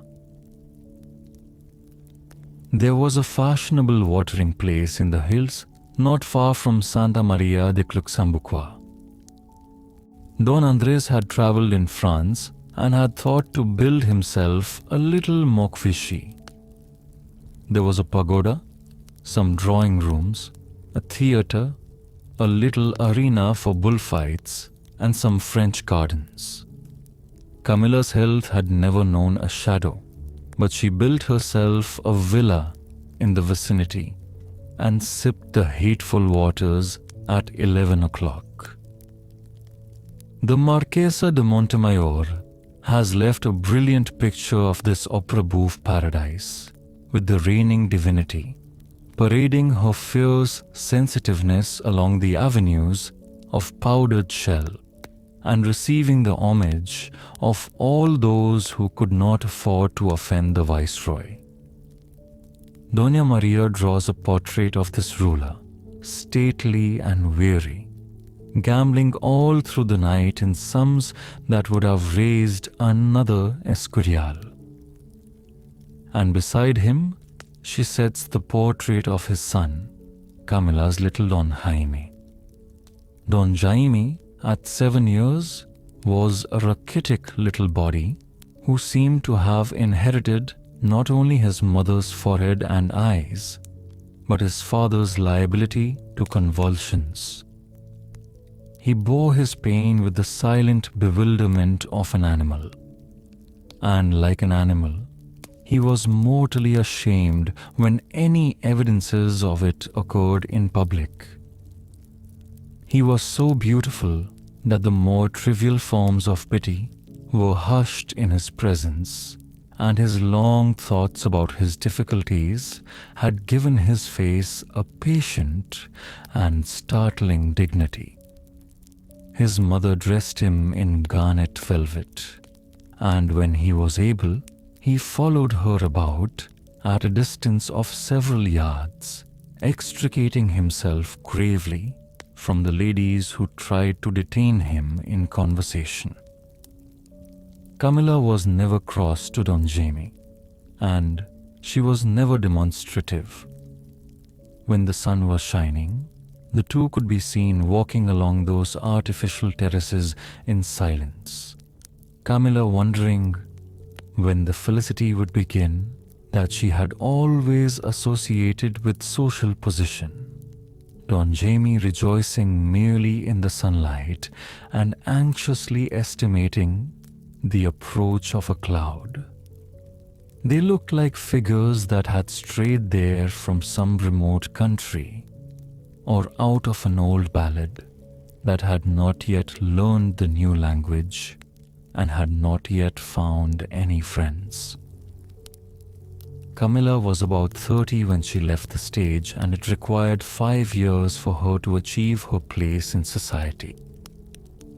She gradually became almost stout, though her head seemed to grow more beautiful every year. She took to overdressing, and the floors of the drawing rooms reflected a veritable tower of jewels and scarves and plumes. Her face and hands were covered with a bluish powder, against which she drew an irritable mouth in scarlet and orange. The almost distraught fury of her temper was varied by the unnatural sweetness of her dress in the company of the dowagers. In the earlier stages of her progress upward, she had intimated to Uncle Pio that he was not to be seen with her in public. But finally she became impatient even of his discreeter visits. She conducted the interviews with formality and evasion. Her eyes never crossed his, and she angled for pretexts to quarrel with him. Still, he ventured out once a month to try her patience, and when the call had become impossible, he would climb the stairs and finish the hour among her children. One day he arrived at her villa in the hills, and through her maid begged for an opportunity to talk with her. He was told that she would see him in the French gardens a little before sunset. He had come up from Lima on a strange, sentimental impulse. Like all solitary persons, he had invested friendship with a divine glamour. He imagined that the people he passed on the street, laughing together and embracing when they parted, the people who dined together with so many smiles. You will scarcely believe me, but he imagined that they were extracting from all that congeniality great store of satisfaction. So that suddenly he was filled with the excitement of seeing her again, of being called Uncle Pio, and of reviving for a moment the trust and humor of their long vagabondage. The French gardens were at the southern end of the town. Behind them rose the higher Andes, and before them there was a parapet overlooking a deep valley, and overlooking wave after wave of hills that stretched toward the Pacific. It was the hour when bats fly low and the smaller animals play recklessly underfoot. A few solitaries lingered about the gardens, gazing dreamily into the sky that was being gradually emptied of its color, or leaned upon the balustrade and looked down into the valley, noting in which village a dog was barking. It was the hour when the father returns home from the fields and plays for a moment in the yard with the dog that jumps upon him, holding his muzzle closed or throwing him upon his back. The young girls look about for the first star to fix a wish upon it, and the boys grow restless for supper. Even the busiest mother stands for a moment idle-handed, smiling at her dear and exasperating family. Uncle Pio stood against one of the chipped marble benches and watched Camilla coming towards him. I am late, she said. I am sorry. What is it you wish to say to me? Camilla, he began. My name is Dona Michaela. I do not wish to offend you, Dona Michaela, but when you let me call you Camilla for 20 years, I should think. Oh, do as you like. Do as you like. Camilla, promise me that you will listen to me. Promise me that you will not run away at my first sentence. At once, she burst out with unexpected passion. Uncle Pio, listen to me. You are mad if you think you can make me return to the theater. I look back at the theater with horror. Understand that. The theater indeed. The daily payment of insults in that filthy place. Understand that you are wasting your time. He answered gently. I would not have you come back if you are happy with these new friends. You don't like my new friends then? She answered quickly. Whom do you offer me in their stead? Camilla, I only remember. I will not be criticized. I don't want any advice. It will be cold in a moment. I must go back to my house. Just give me up, that's all. Just put me out of your mind. Dear Camilla, don't be angry. Let me talk to you. Just suffer me for 10 minutes. He did not understand why she was weeping. He did not know what to say. He talked at random. You never even come to see the theater and they all notice it. The audiences are falling away now too. They only put on the old comedy twice a week. All the other nights, there are these new farces in prose.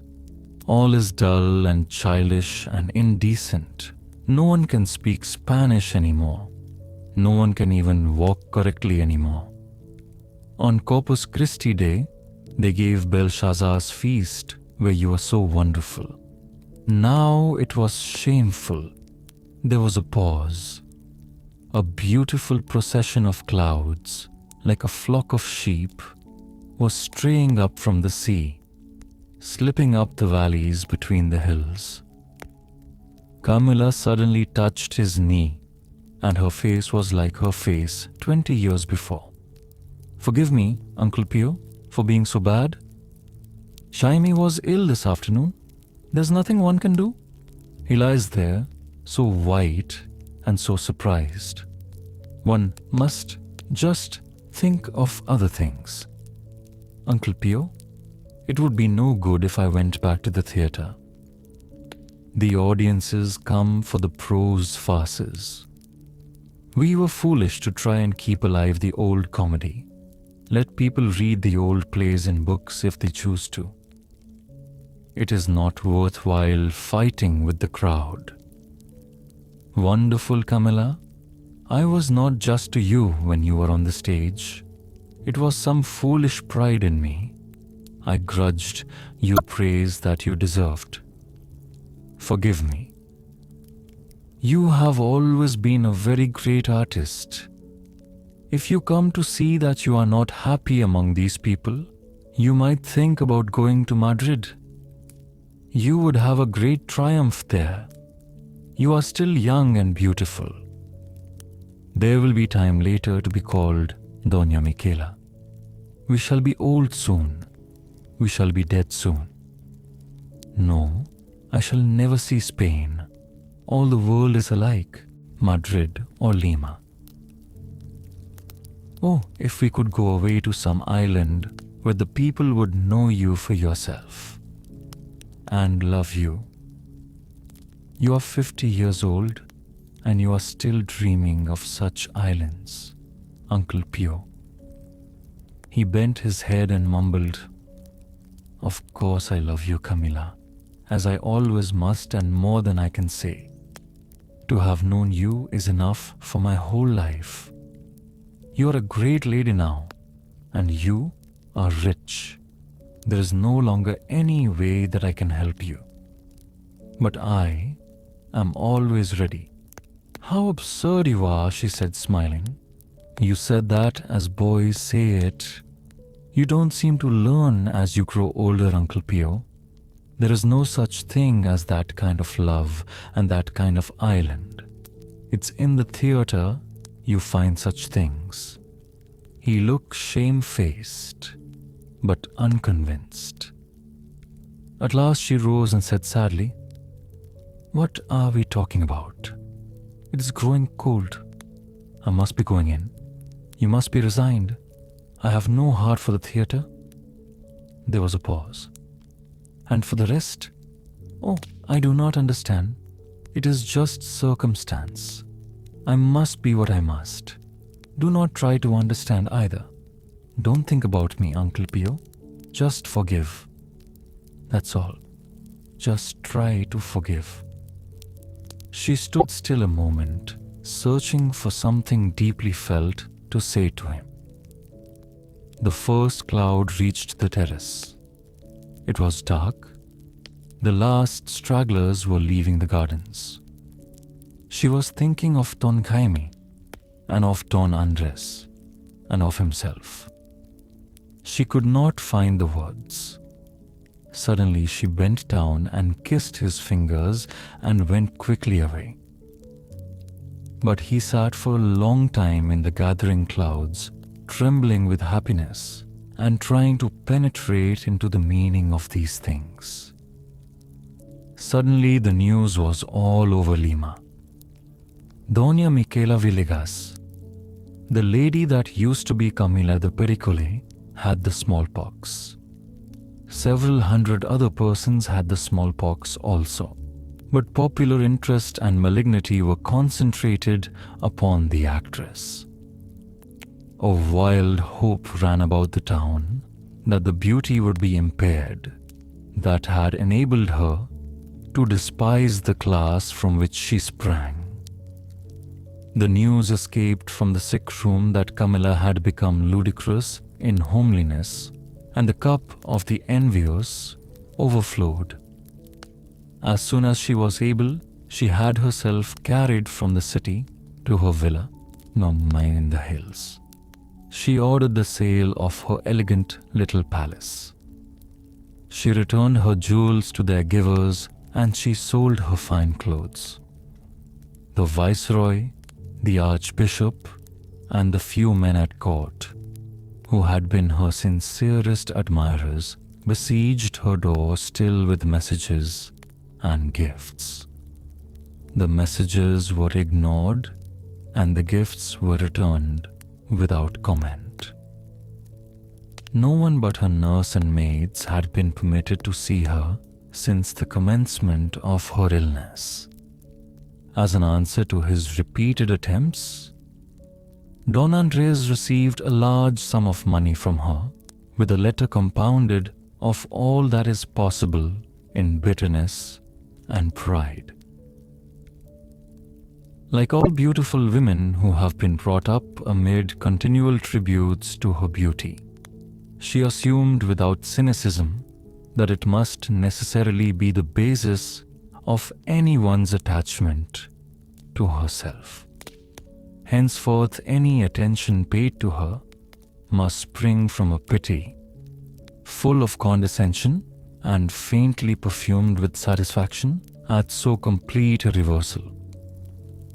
This assumption that she need look for no more devotion now that her beauty had passed proceeded from the fact that she had never realized any love save love as passion. Such love, though it expends itself in generosity and thoughtfulness, though it give birth to visions and to great poetry, remains among the sharpest expressions of self-interest. Not until it has passed through a long servitude, through its own self-hatred, through mockery, through great doubts, can it take its place among the loyalties. Many who have spent a lifetime in it can tell us less of love than the child that lost a dog yesterday. As her friends continued in their efforts to draw her again into society, she grew more and more angry and dispatched insulting messages to the city. It was said for a time that she was retiring into religion, but new rumors that all was fury and despair on the little farm contradicted the old. For those near to her, the despair was fearful to behold.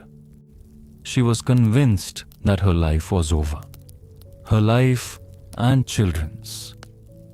In her hysterical pride, she had given back more than she owed, and the approach of poverty was added to the loneliness and the gloom of her future.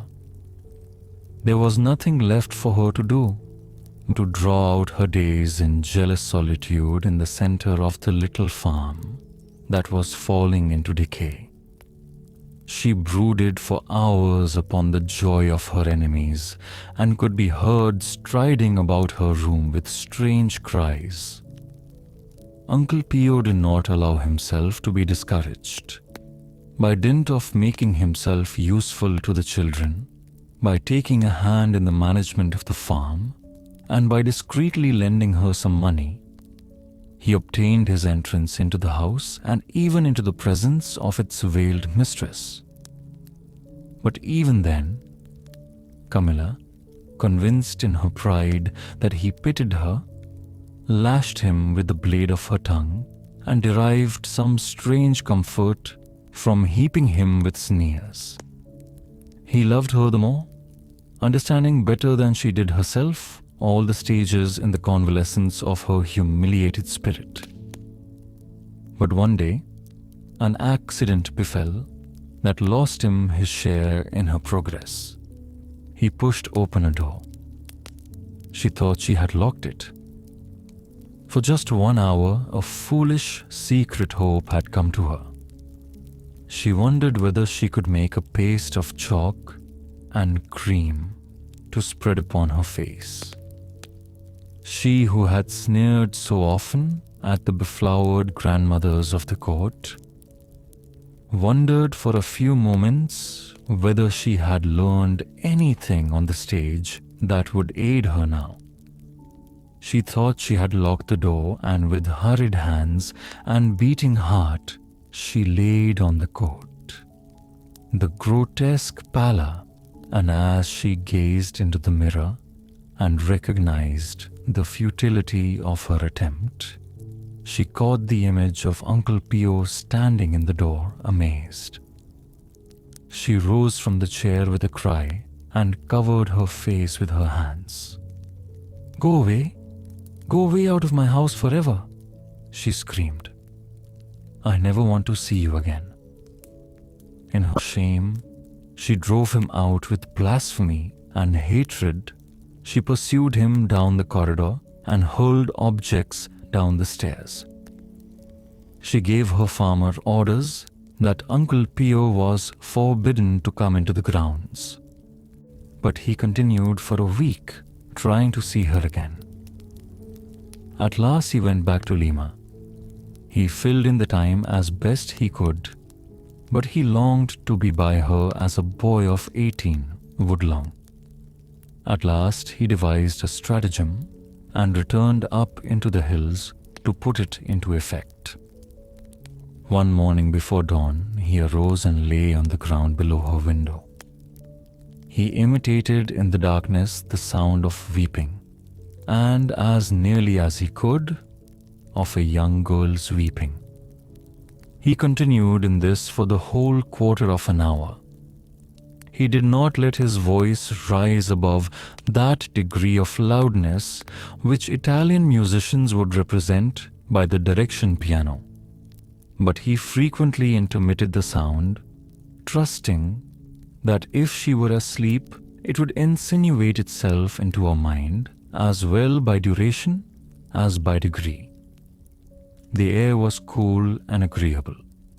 The first faint streak of sapphire was appearing behind the peaks, and in the east the star of morning was pulsating every moment with a more tender intention. A profound silence wrapped all the farm buildings. Only an occasional breeze set all the grasses sighing. Suddenly, a lamp was lit in her room, and a moment later, the shutter was thrown back, and a head, wrapped in veils, leaned far out. "Who is there?" asked the beautiful voice. Uncle Pio remained silent. Camilla said again, in a tone edged with impatience, "Who is there? Who is there weeping? Dona Michaela, my lady, I beg of you to come here to me." "Who are you and what do you want?" "I am a poor girl. I am Estrella.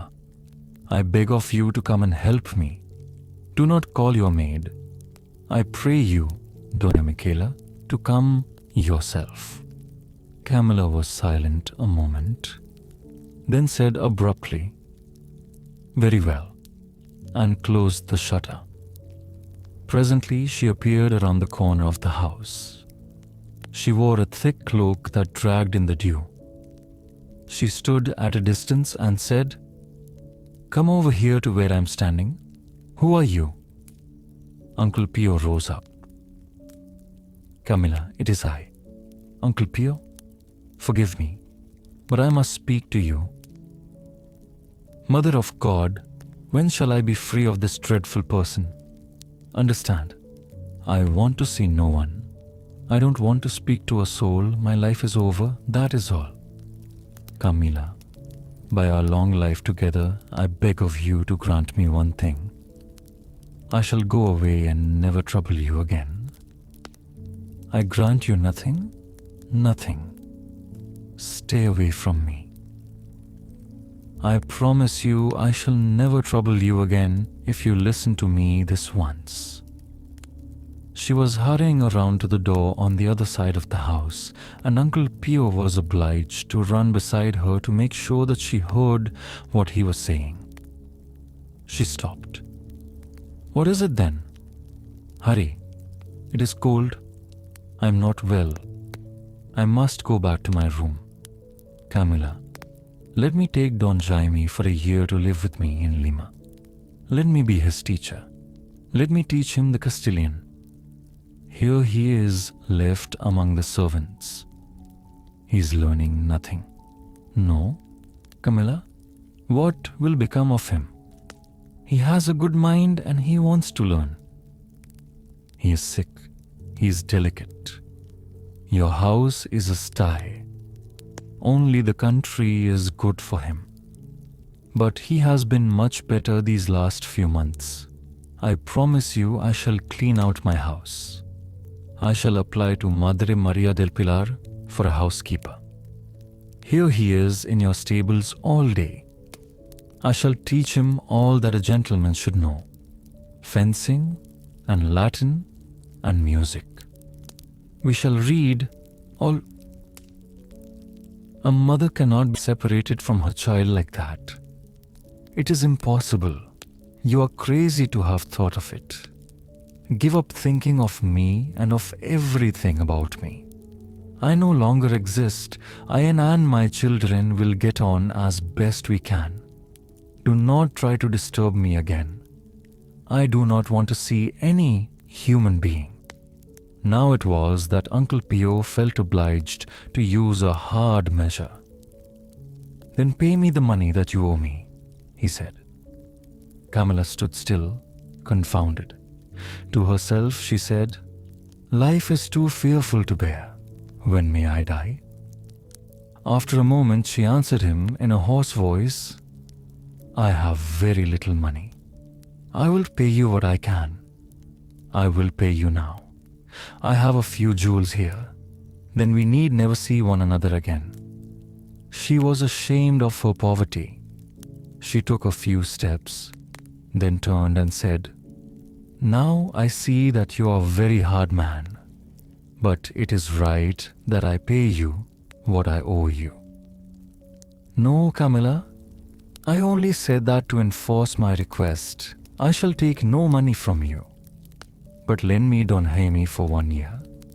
I shall love him and take every care of him. Did I harm you? Was I a bad teacher to you in those other years? It is cruel of you to keep urging gratitude, gratitude, gratitude. I was grateful, good, good. But now that I'm no longer the same woman, there remains nothing to be grateful for. There was a silence. Her eyes were resting on the star that seemed to be leading forth the whole sky in its wonder. A great pain lay at her heart, the pain of a world that was meaningless. Then she said, "If Jaime wishes to go with you, very well. I shall talk to him in the morning. If he wishes to go with you, you will find him at the inn about noon. Good night. Go with God. Go with God." She returned to the house. The next day, the grave little boy appeared at the inn. His fine clothes were torn and stained now, and he carried a small bundle for change. His mother had given him a gold piece for spending money, and a little stone that shone in the dark to look at in his sleepless nights. They set off together in a cart, but soon Uncle Pio became aware that the jolting was not good for the boy. He carried him on his shoulder. As they drew near to the bridge of San Luis Rey, Jaime tried to conceal his shame, for he knew that one of those moments was coming that separated him from other people. He was especially ashamed because Uncle Pio had just overtaken a friend of his, a sea captain, and just as they got to the bridge, he spoke to an old lady who was traveling with a little girl. Uncle Pio said that when they had crossed the bridge, they would sit down and rest, but it turned out not to be necessary. Part 5. Perhaps an intention. A new bridge of stone has been built in the place of the old, but the event has not been forgotten. It has passed into proverbial expressions. "I may see you Tuesday," says Elimian, "unless the bridge falls." "My cousin lives by the bridge of San Luis Rey," says another, and a smile goes around the company, for that also means under the sword of Damocles. There are some poems about the accident, classics to be found in every Peruvian anthology. But the real literary monument is Brother Juniper's book. There are 100 ways of wondering at circumstance. Brother Juniper would never have arrived at his method had it not been for his friendship with a certain master in the University of San Martin. This student's wife had stolen away one morning on a boat for Spain, following a soldier, and had left him the care of 2 daughters in their cradle. He was possessed of all the bitterness that Brother Juniper lacked and derived a sort of joy from the conviction that all was wrong in the world. He whispered into the Franciscan's ear such thoughts and anecdotes as belied the notion of a guided world. For a moment, a look of distress, almost of defeat, would come into the brother's eyes. Then he would begin patiently explaining why such stories held no difficulty for a believer.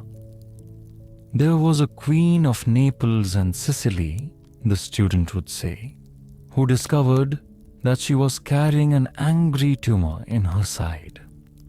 In great dismay, she commanded her subjects to fall to their prayers and ordered that all the garments in Sicily and Naples be sewn with votive crosses. She was well loved by her people, and all their prayers and embroideries were sincere but ineffectual. Now she lies in the splendor of Monreale, and a few inches above her heart may be read the words, "I shall fear no evil." It was by dint of hearing a great many such sneers at faith that Brother Juniper became convinced that the world's time had come for proof, tabulated proof of the conviction that was so bright and exciting within him. When the pestilence visited his dear village of Puerto and carried off a large number of peasants, he secretly drew up a diagram of the characteristics of 15 victims and 15 survivors, the statistics of their value sub specie eternitatis. Each soul was rated upon a basis of 10 as regards its goodness, its diligence in religious observance, and its importance to its family group. Here is a fragment of this ambitious chart. The thing was more difficult than he had foreseen. Almost every soul in a difficult frontier community turned out to be indispensable economically, and the third column was all but useless. The examiner was driven to the use of minus terms when he confronted the personal character of Alfonso V, who was not like Vera N, merely bad. He was a propagandist for badness and not merely avoided church, but led others to avoid it.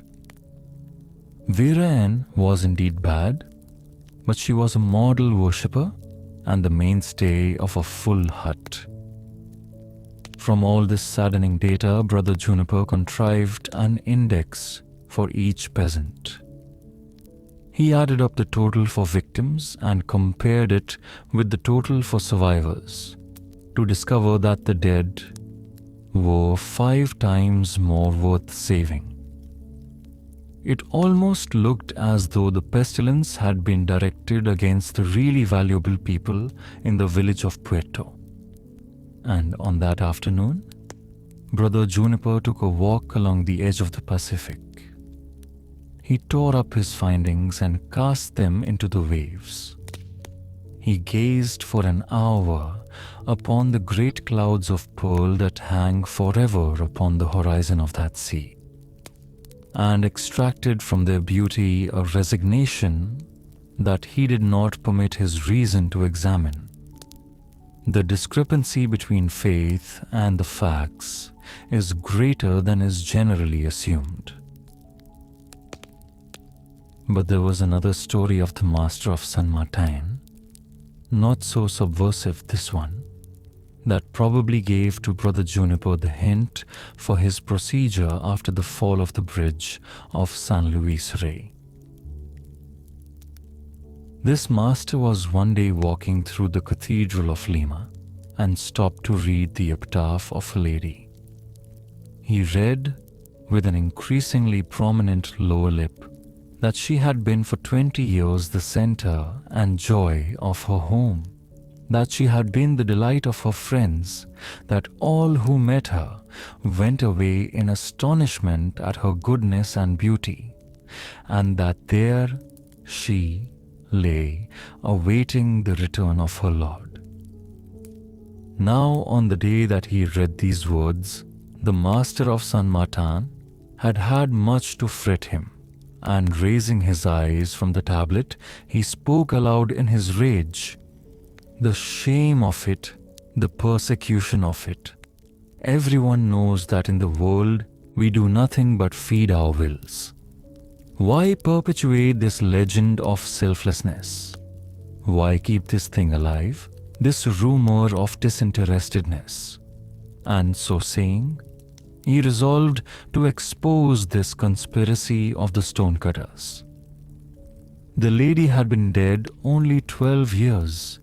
He sought out her servants, her children, and her friends, and everywhere he went, like a perfume, her dear traits had survived her, and wherever she was mentioned, there arose a suffering smile and the protest that words could not describe the gracious ways of her.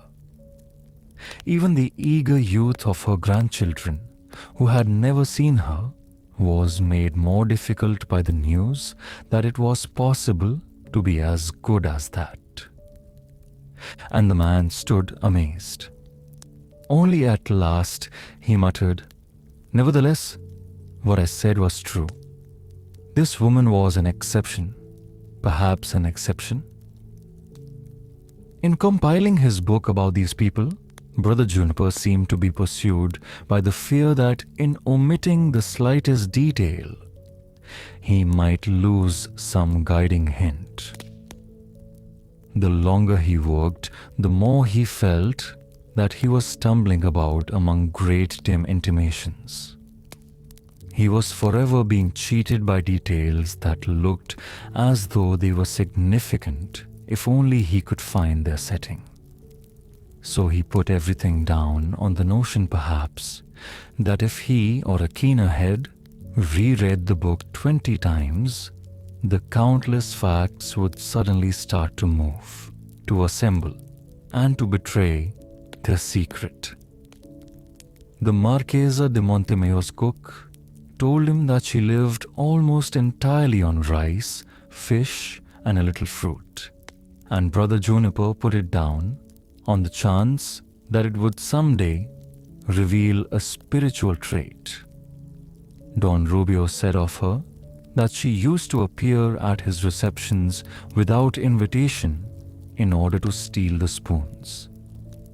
A midwife on the edge of the town declared that Doña Maria called upon her with morbid questions until she had been obliged to order her away from the door like a beggar.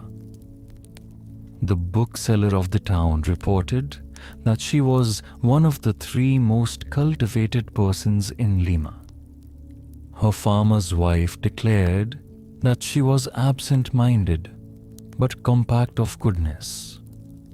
The art of biography is more difficult than is generally supposed.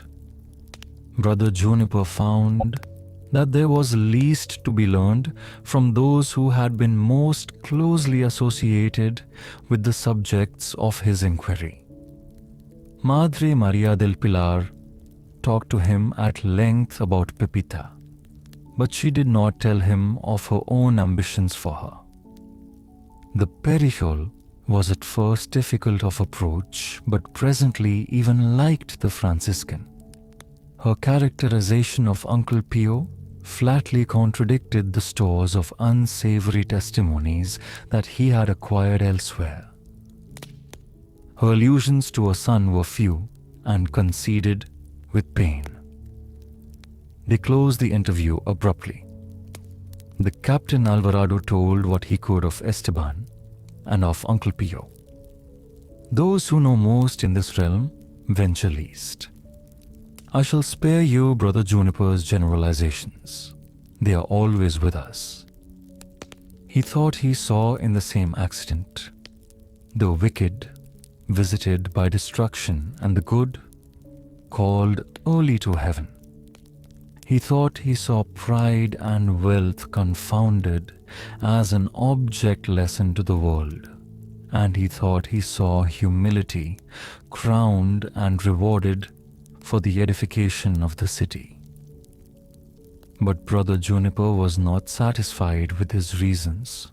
It was just possible that the Marchesa de Montemor was not a monster of avarice, and Uncle Pio of self-indulgence. The book being done fell under the eyes of some judges and was suddenly pronounced heretical. It was ordered to be burned in the square with its author. Brother Juniper submitted to the decision that the devil had made use of him to effect a brilliant campaign in Peru. He sat in his cell that last night, trying to seek in his own life the pattern that had escaped him in 5 others. He was not rebellious. He was willing to lay down his life for the purity of the church, but he longed for one voice somewhere to testify for him that his intention, at least, had been for faith. He thought there was no one in the world who believed him. But the next morning, in all that crowd and sunlight, there were many who believed, for he was much loved. There was a little delegation from the village of Puerto, and Nina, goodness 2, piety 5, usefulness 10, and others stood with drawn, puzzled faces while their little friar was given to the congenial flames. Even then, there remained in his heart an obstinate nerve insisting that at least Saint Francis would not utterly have condemned him. And not daring to call upon a greater name, since he seemed so open to error in these matters, he called twice upon Saint Francis and leaning upon a flame, he smiled and died. The day of the service was clear and warm. The laymen, their black eyes wide with awe, poured through the streets into their cathedral and stood gazing at the mound of black velvet and silver. The Archbishop, enclosed in his wonderful and almost wooden vestments, perspired upon his throne, lending from time to time a connoisseur's ear to the felicities of Vittoria's counterpoint. The choir had restudied the pages that, as his farewell to music, Thomas Louis had composed for his friend and patron, the Empress of Austria, and all that grief and sweetness, all that Spanish realism filtering through an Italian mood, rose and fell above the sea of mantillas. Don Will Andres, under the colors and feathered hangings of his office, knelt, ill and troubled. He knew that the crowd was furtive glancing at him, expecting him to play the father who has lost his only son. He wondered whether the Pericole was present. He had never been obliged to go so long without smoking. The Captain Alvarado pushed in from the sunny square for a moment. He looked across the fields of black hair and lace at the trooping of the candles and the ropes of incense. How false, how unreal, he said, and pushed his way out. He descended to the sea and sat on the edge of his boat, gazing down into the clear water. "Happy are the drowned, Esteban," he said. Behind the screen, the abbess sat among her girls. The night before, she had torn an idol from her heart, and the experience had left her pale but firm. She had accepted the fact that it was of no importance whether her work went on or not. It was enough to work. She was the nurse who tends the sick who never recover. She was the priest who perpetually renews the office before an altar to which no worshippers come. There would be no Pepita to enlarge her work. It would relapse into the indolence and the indifference of her colleagues. It seemed to be sufficient for heaven that for a while in Peru, a disinterested love had flowered and faded. She leaned her forehead upon her hand, following the long, tender curve that the soprano lifts in the Kyrie. "My affections should have had more of that color, Pepita. My whole life should have had more of that quality. I have been too busy," she added ruefully, and her mind drifted into prayer. Camilla had started from the farm to attend the service. Her heart was filled with consternation and amazement. Here was another comment from the skies. That was the third time she had been spoken to. Her smallpox, Jamie's illness, and now the fall of the bridge. Oh, these were not accidents. She was as ashamed as though letters had appeared on her forehead. An order from the palace announced that the viceroy was sending her 2 daughters to a convent school in Spain. That was right. She was alone. She gathered a few things together mechanically and started to the city for the service. but she fell to thinking of the crowds gaping over her Uncle Pio and over her son. She thought of the vast ritual of the church, like a chasm into which the beloved falls, and or of the storm of the dies irae, where the individual is lost among the millions of the dead. Features grow dim and traits fade. At a little more than half the journey, at the mud church of San Luis Rey, she slipped in and knelt against a pillar to rest. She wandered through her memory, searching for the phases of her two. She waited for some emotion to appear. "But I feel nothing," she whispered to herself. "I have no heart. I am a poor, meaningless woman. That's all. I am shut out. I have no heart. Look, I won't try and think of anything. Let me just rest here." And scarcely had she paused when again that terrible, incommunicable pain swept through her. The pain that could not speak once to Uncle Pio and tell him of her love, and just once offer her courage to Jaime in his sufferings. She started up wildly. "I fail everybody," she cried. "They love me, and I fail them." She returned to the farm and carried for a year the mood of her self-despair. One day she heard by accident that the wonderful abbess had lost two persons whom she loved in the same accident. Her sewing fell from her hand. Then she would know, she would explain. But no, what would she say to me? She would not even believe that such a person as I could love or could lose. Camilla decided to go to Lima and look at the abbess from a distance. If her face tells me that she would not despise me, I will speak to her, she said. Camilla lurked about the convent church and fell humbly in love with the homely old face, though it frightened her a little. At last she called upon her.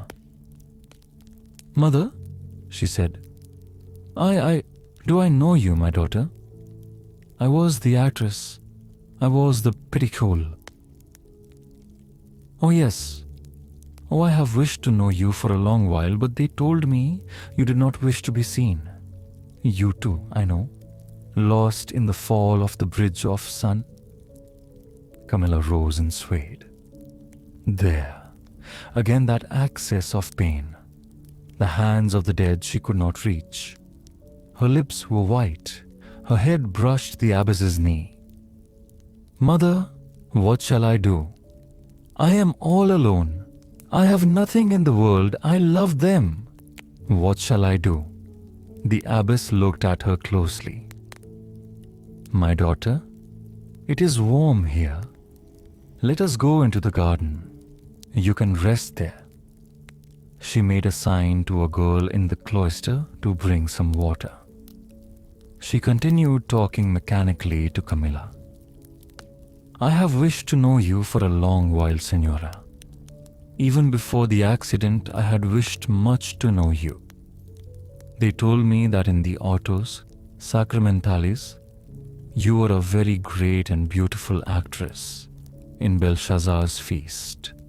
Oh, mother, you must not say that. I am a sinner. You must not say that. Here, drink this, my child. We have a beautiful garden. Do you not think so? You will come and see us often, and someday you will meet Sister Juana, who is our gardener-in-chief. Before she entered religion, she had almost never seen a garden, for she worked in the mines high up in the mountains.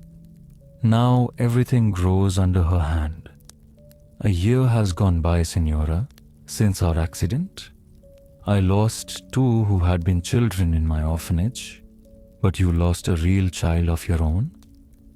Yes, mother. And a great friend? Yes, mother. Tell me. And then The whole tide of Camilla's long despair, her lonely, obstinate despair since her girlhood, found its rest on that dusty, friendly lap among Sister Juana's fountains and roses. But where are sufficient books to contain the events that would not have been the same without the fall of the bridge? From such a number, I choose one more. "The Condesa d'Abreu wishes to see you," said a lay sister at the door of the abbess's office. "Well," said the abbess, laying down her pen. "Who is she?" "She has just come from Spain." "I don't know." "Oh, it is some money, Inez. Some money for my house for the blind. Quick, bid her come in." The tall, rather languorous beauty entered the room. Doña Clara, who was generally so adequate, seemed constrained for once. "Are you busy, dear mother? May I talk to you for a while?" "I'm quite free, my daughter. You will excuse an old woman's memory. Have I known you before?" "My mother was the Marquesa de Montemayor." Doña Clara suspected that the abbess had not admired her mother, and would not let the older woman speak until she herself had made a long, passionate defense of Doña Maria. The languor fell away in her self-reproach.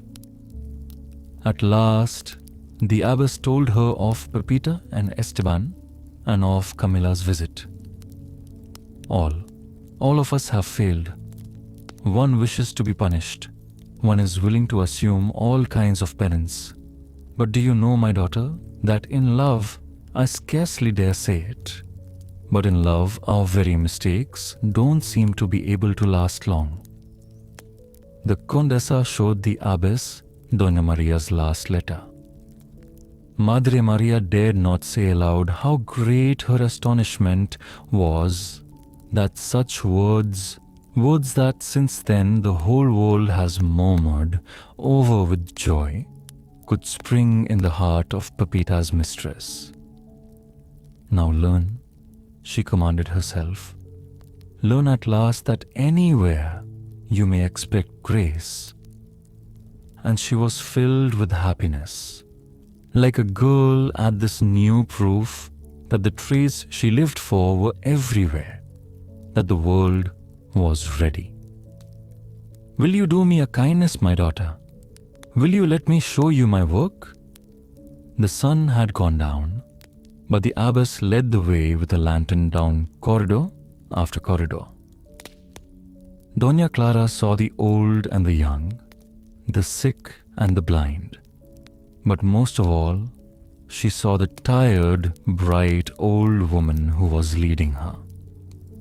The abbess would stop in a passageway and say suddenly, "I can't help thinking that something could be done for the deaf and dumb.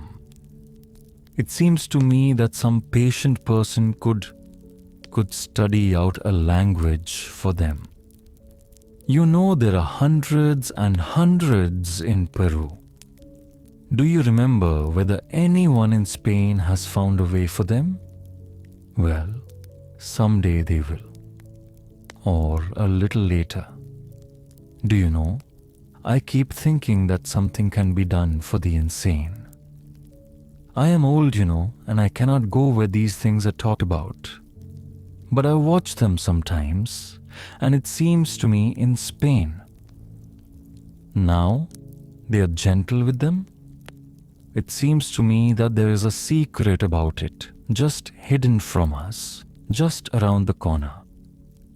Someday back in Spain, if you hear of anything that would help us, you will write me a letter if you are not too busy."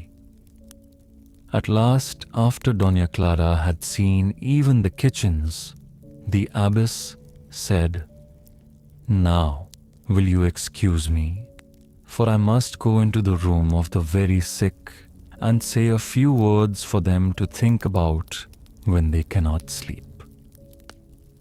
I will not ask you to come with me there, for you are not accustomed to such sounds and things. And besides, I only talk to them as one talks to children." She looked up at her with her modest, rueful smile. Suddenly she disappeared a moment to return with one of her helpers, one who had likewise been involved in the affair of the bridge and who had formerly been an actress. "She's leaving me," said the abbess, "for some work across the city, and when I have spoken here, I must leave you both, for the flower broker will not wait for me any longer, and our argument will take a long time." But Doña Clara stood in the door as the abbess talked to them, the lamp placed on the floor beside her. Madre Maria stood with her back against a post. The sick lay in rows, gazing at the ceiling and trying to hold their breaths. She talked that night of all those out in the dark. She was thinking of Esteban alone. She was thinking of Pepita alone, who had no one to turn to, for whom the world perhaps was more than difficult, without meaning. And those who lay in their beds, they felt that they were within a wall that the abbess had built for them. Within all was light and warmth, and without was the darkness. They would not exchange even for a relief from pain and from dying. But even while she was talking, other thoughts were passing in the back of her mind. Even now, she thought, almost no one remembers Esteban and Pepita but myself. Camilla alone remembers her Uncle Pio and her son, this woman, her mother. But soon we shall die, and all memory of those five will have left the earth, and we ourselves shall be loved for a while and forgotten. But the love will have been enough. All those impulses of love return to the love that made them. Even memory is not necessary for love. There is a land of the living and a land of the dead, and the bridge is love. The only survival, the only meaning.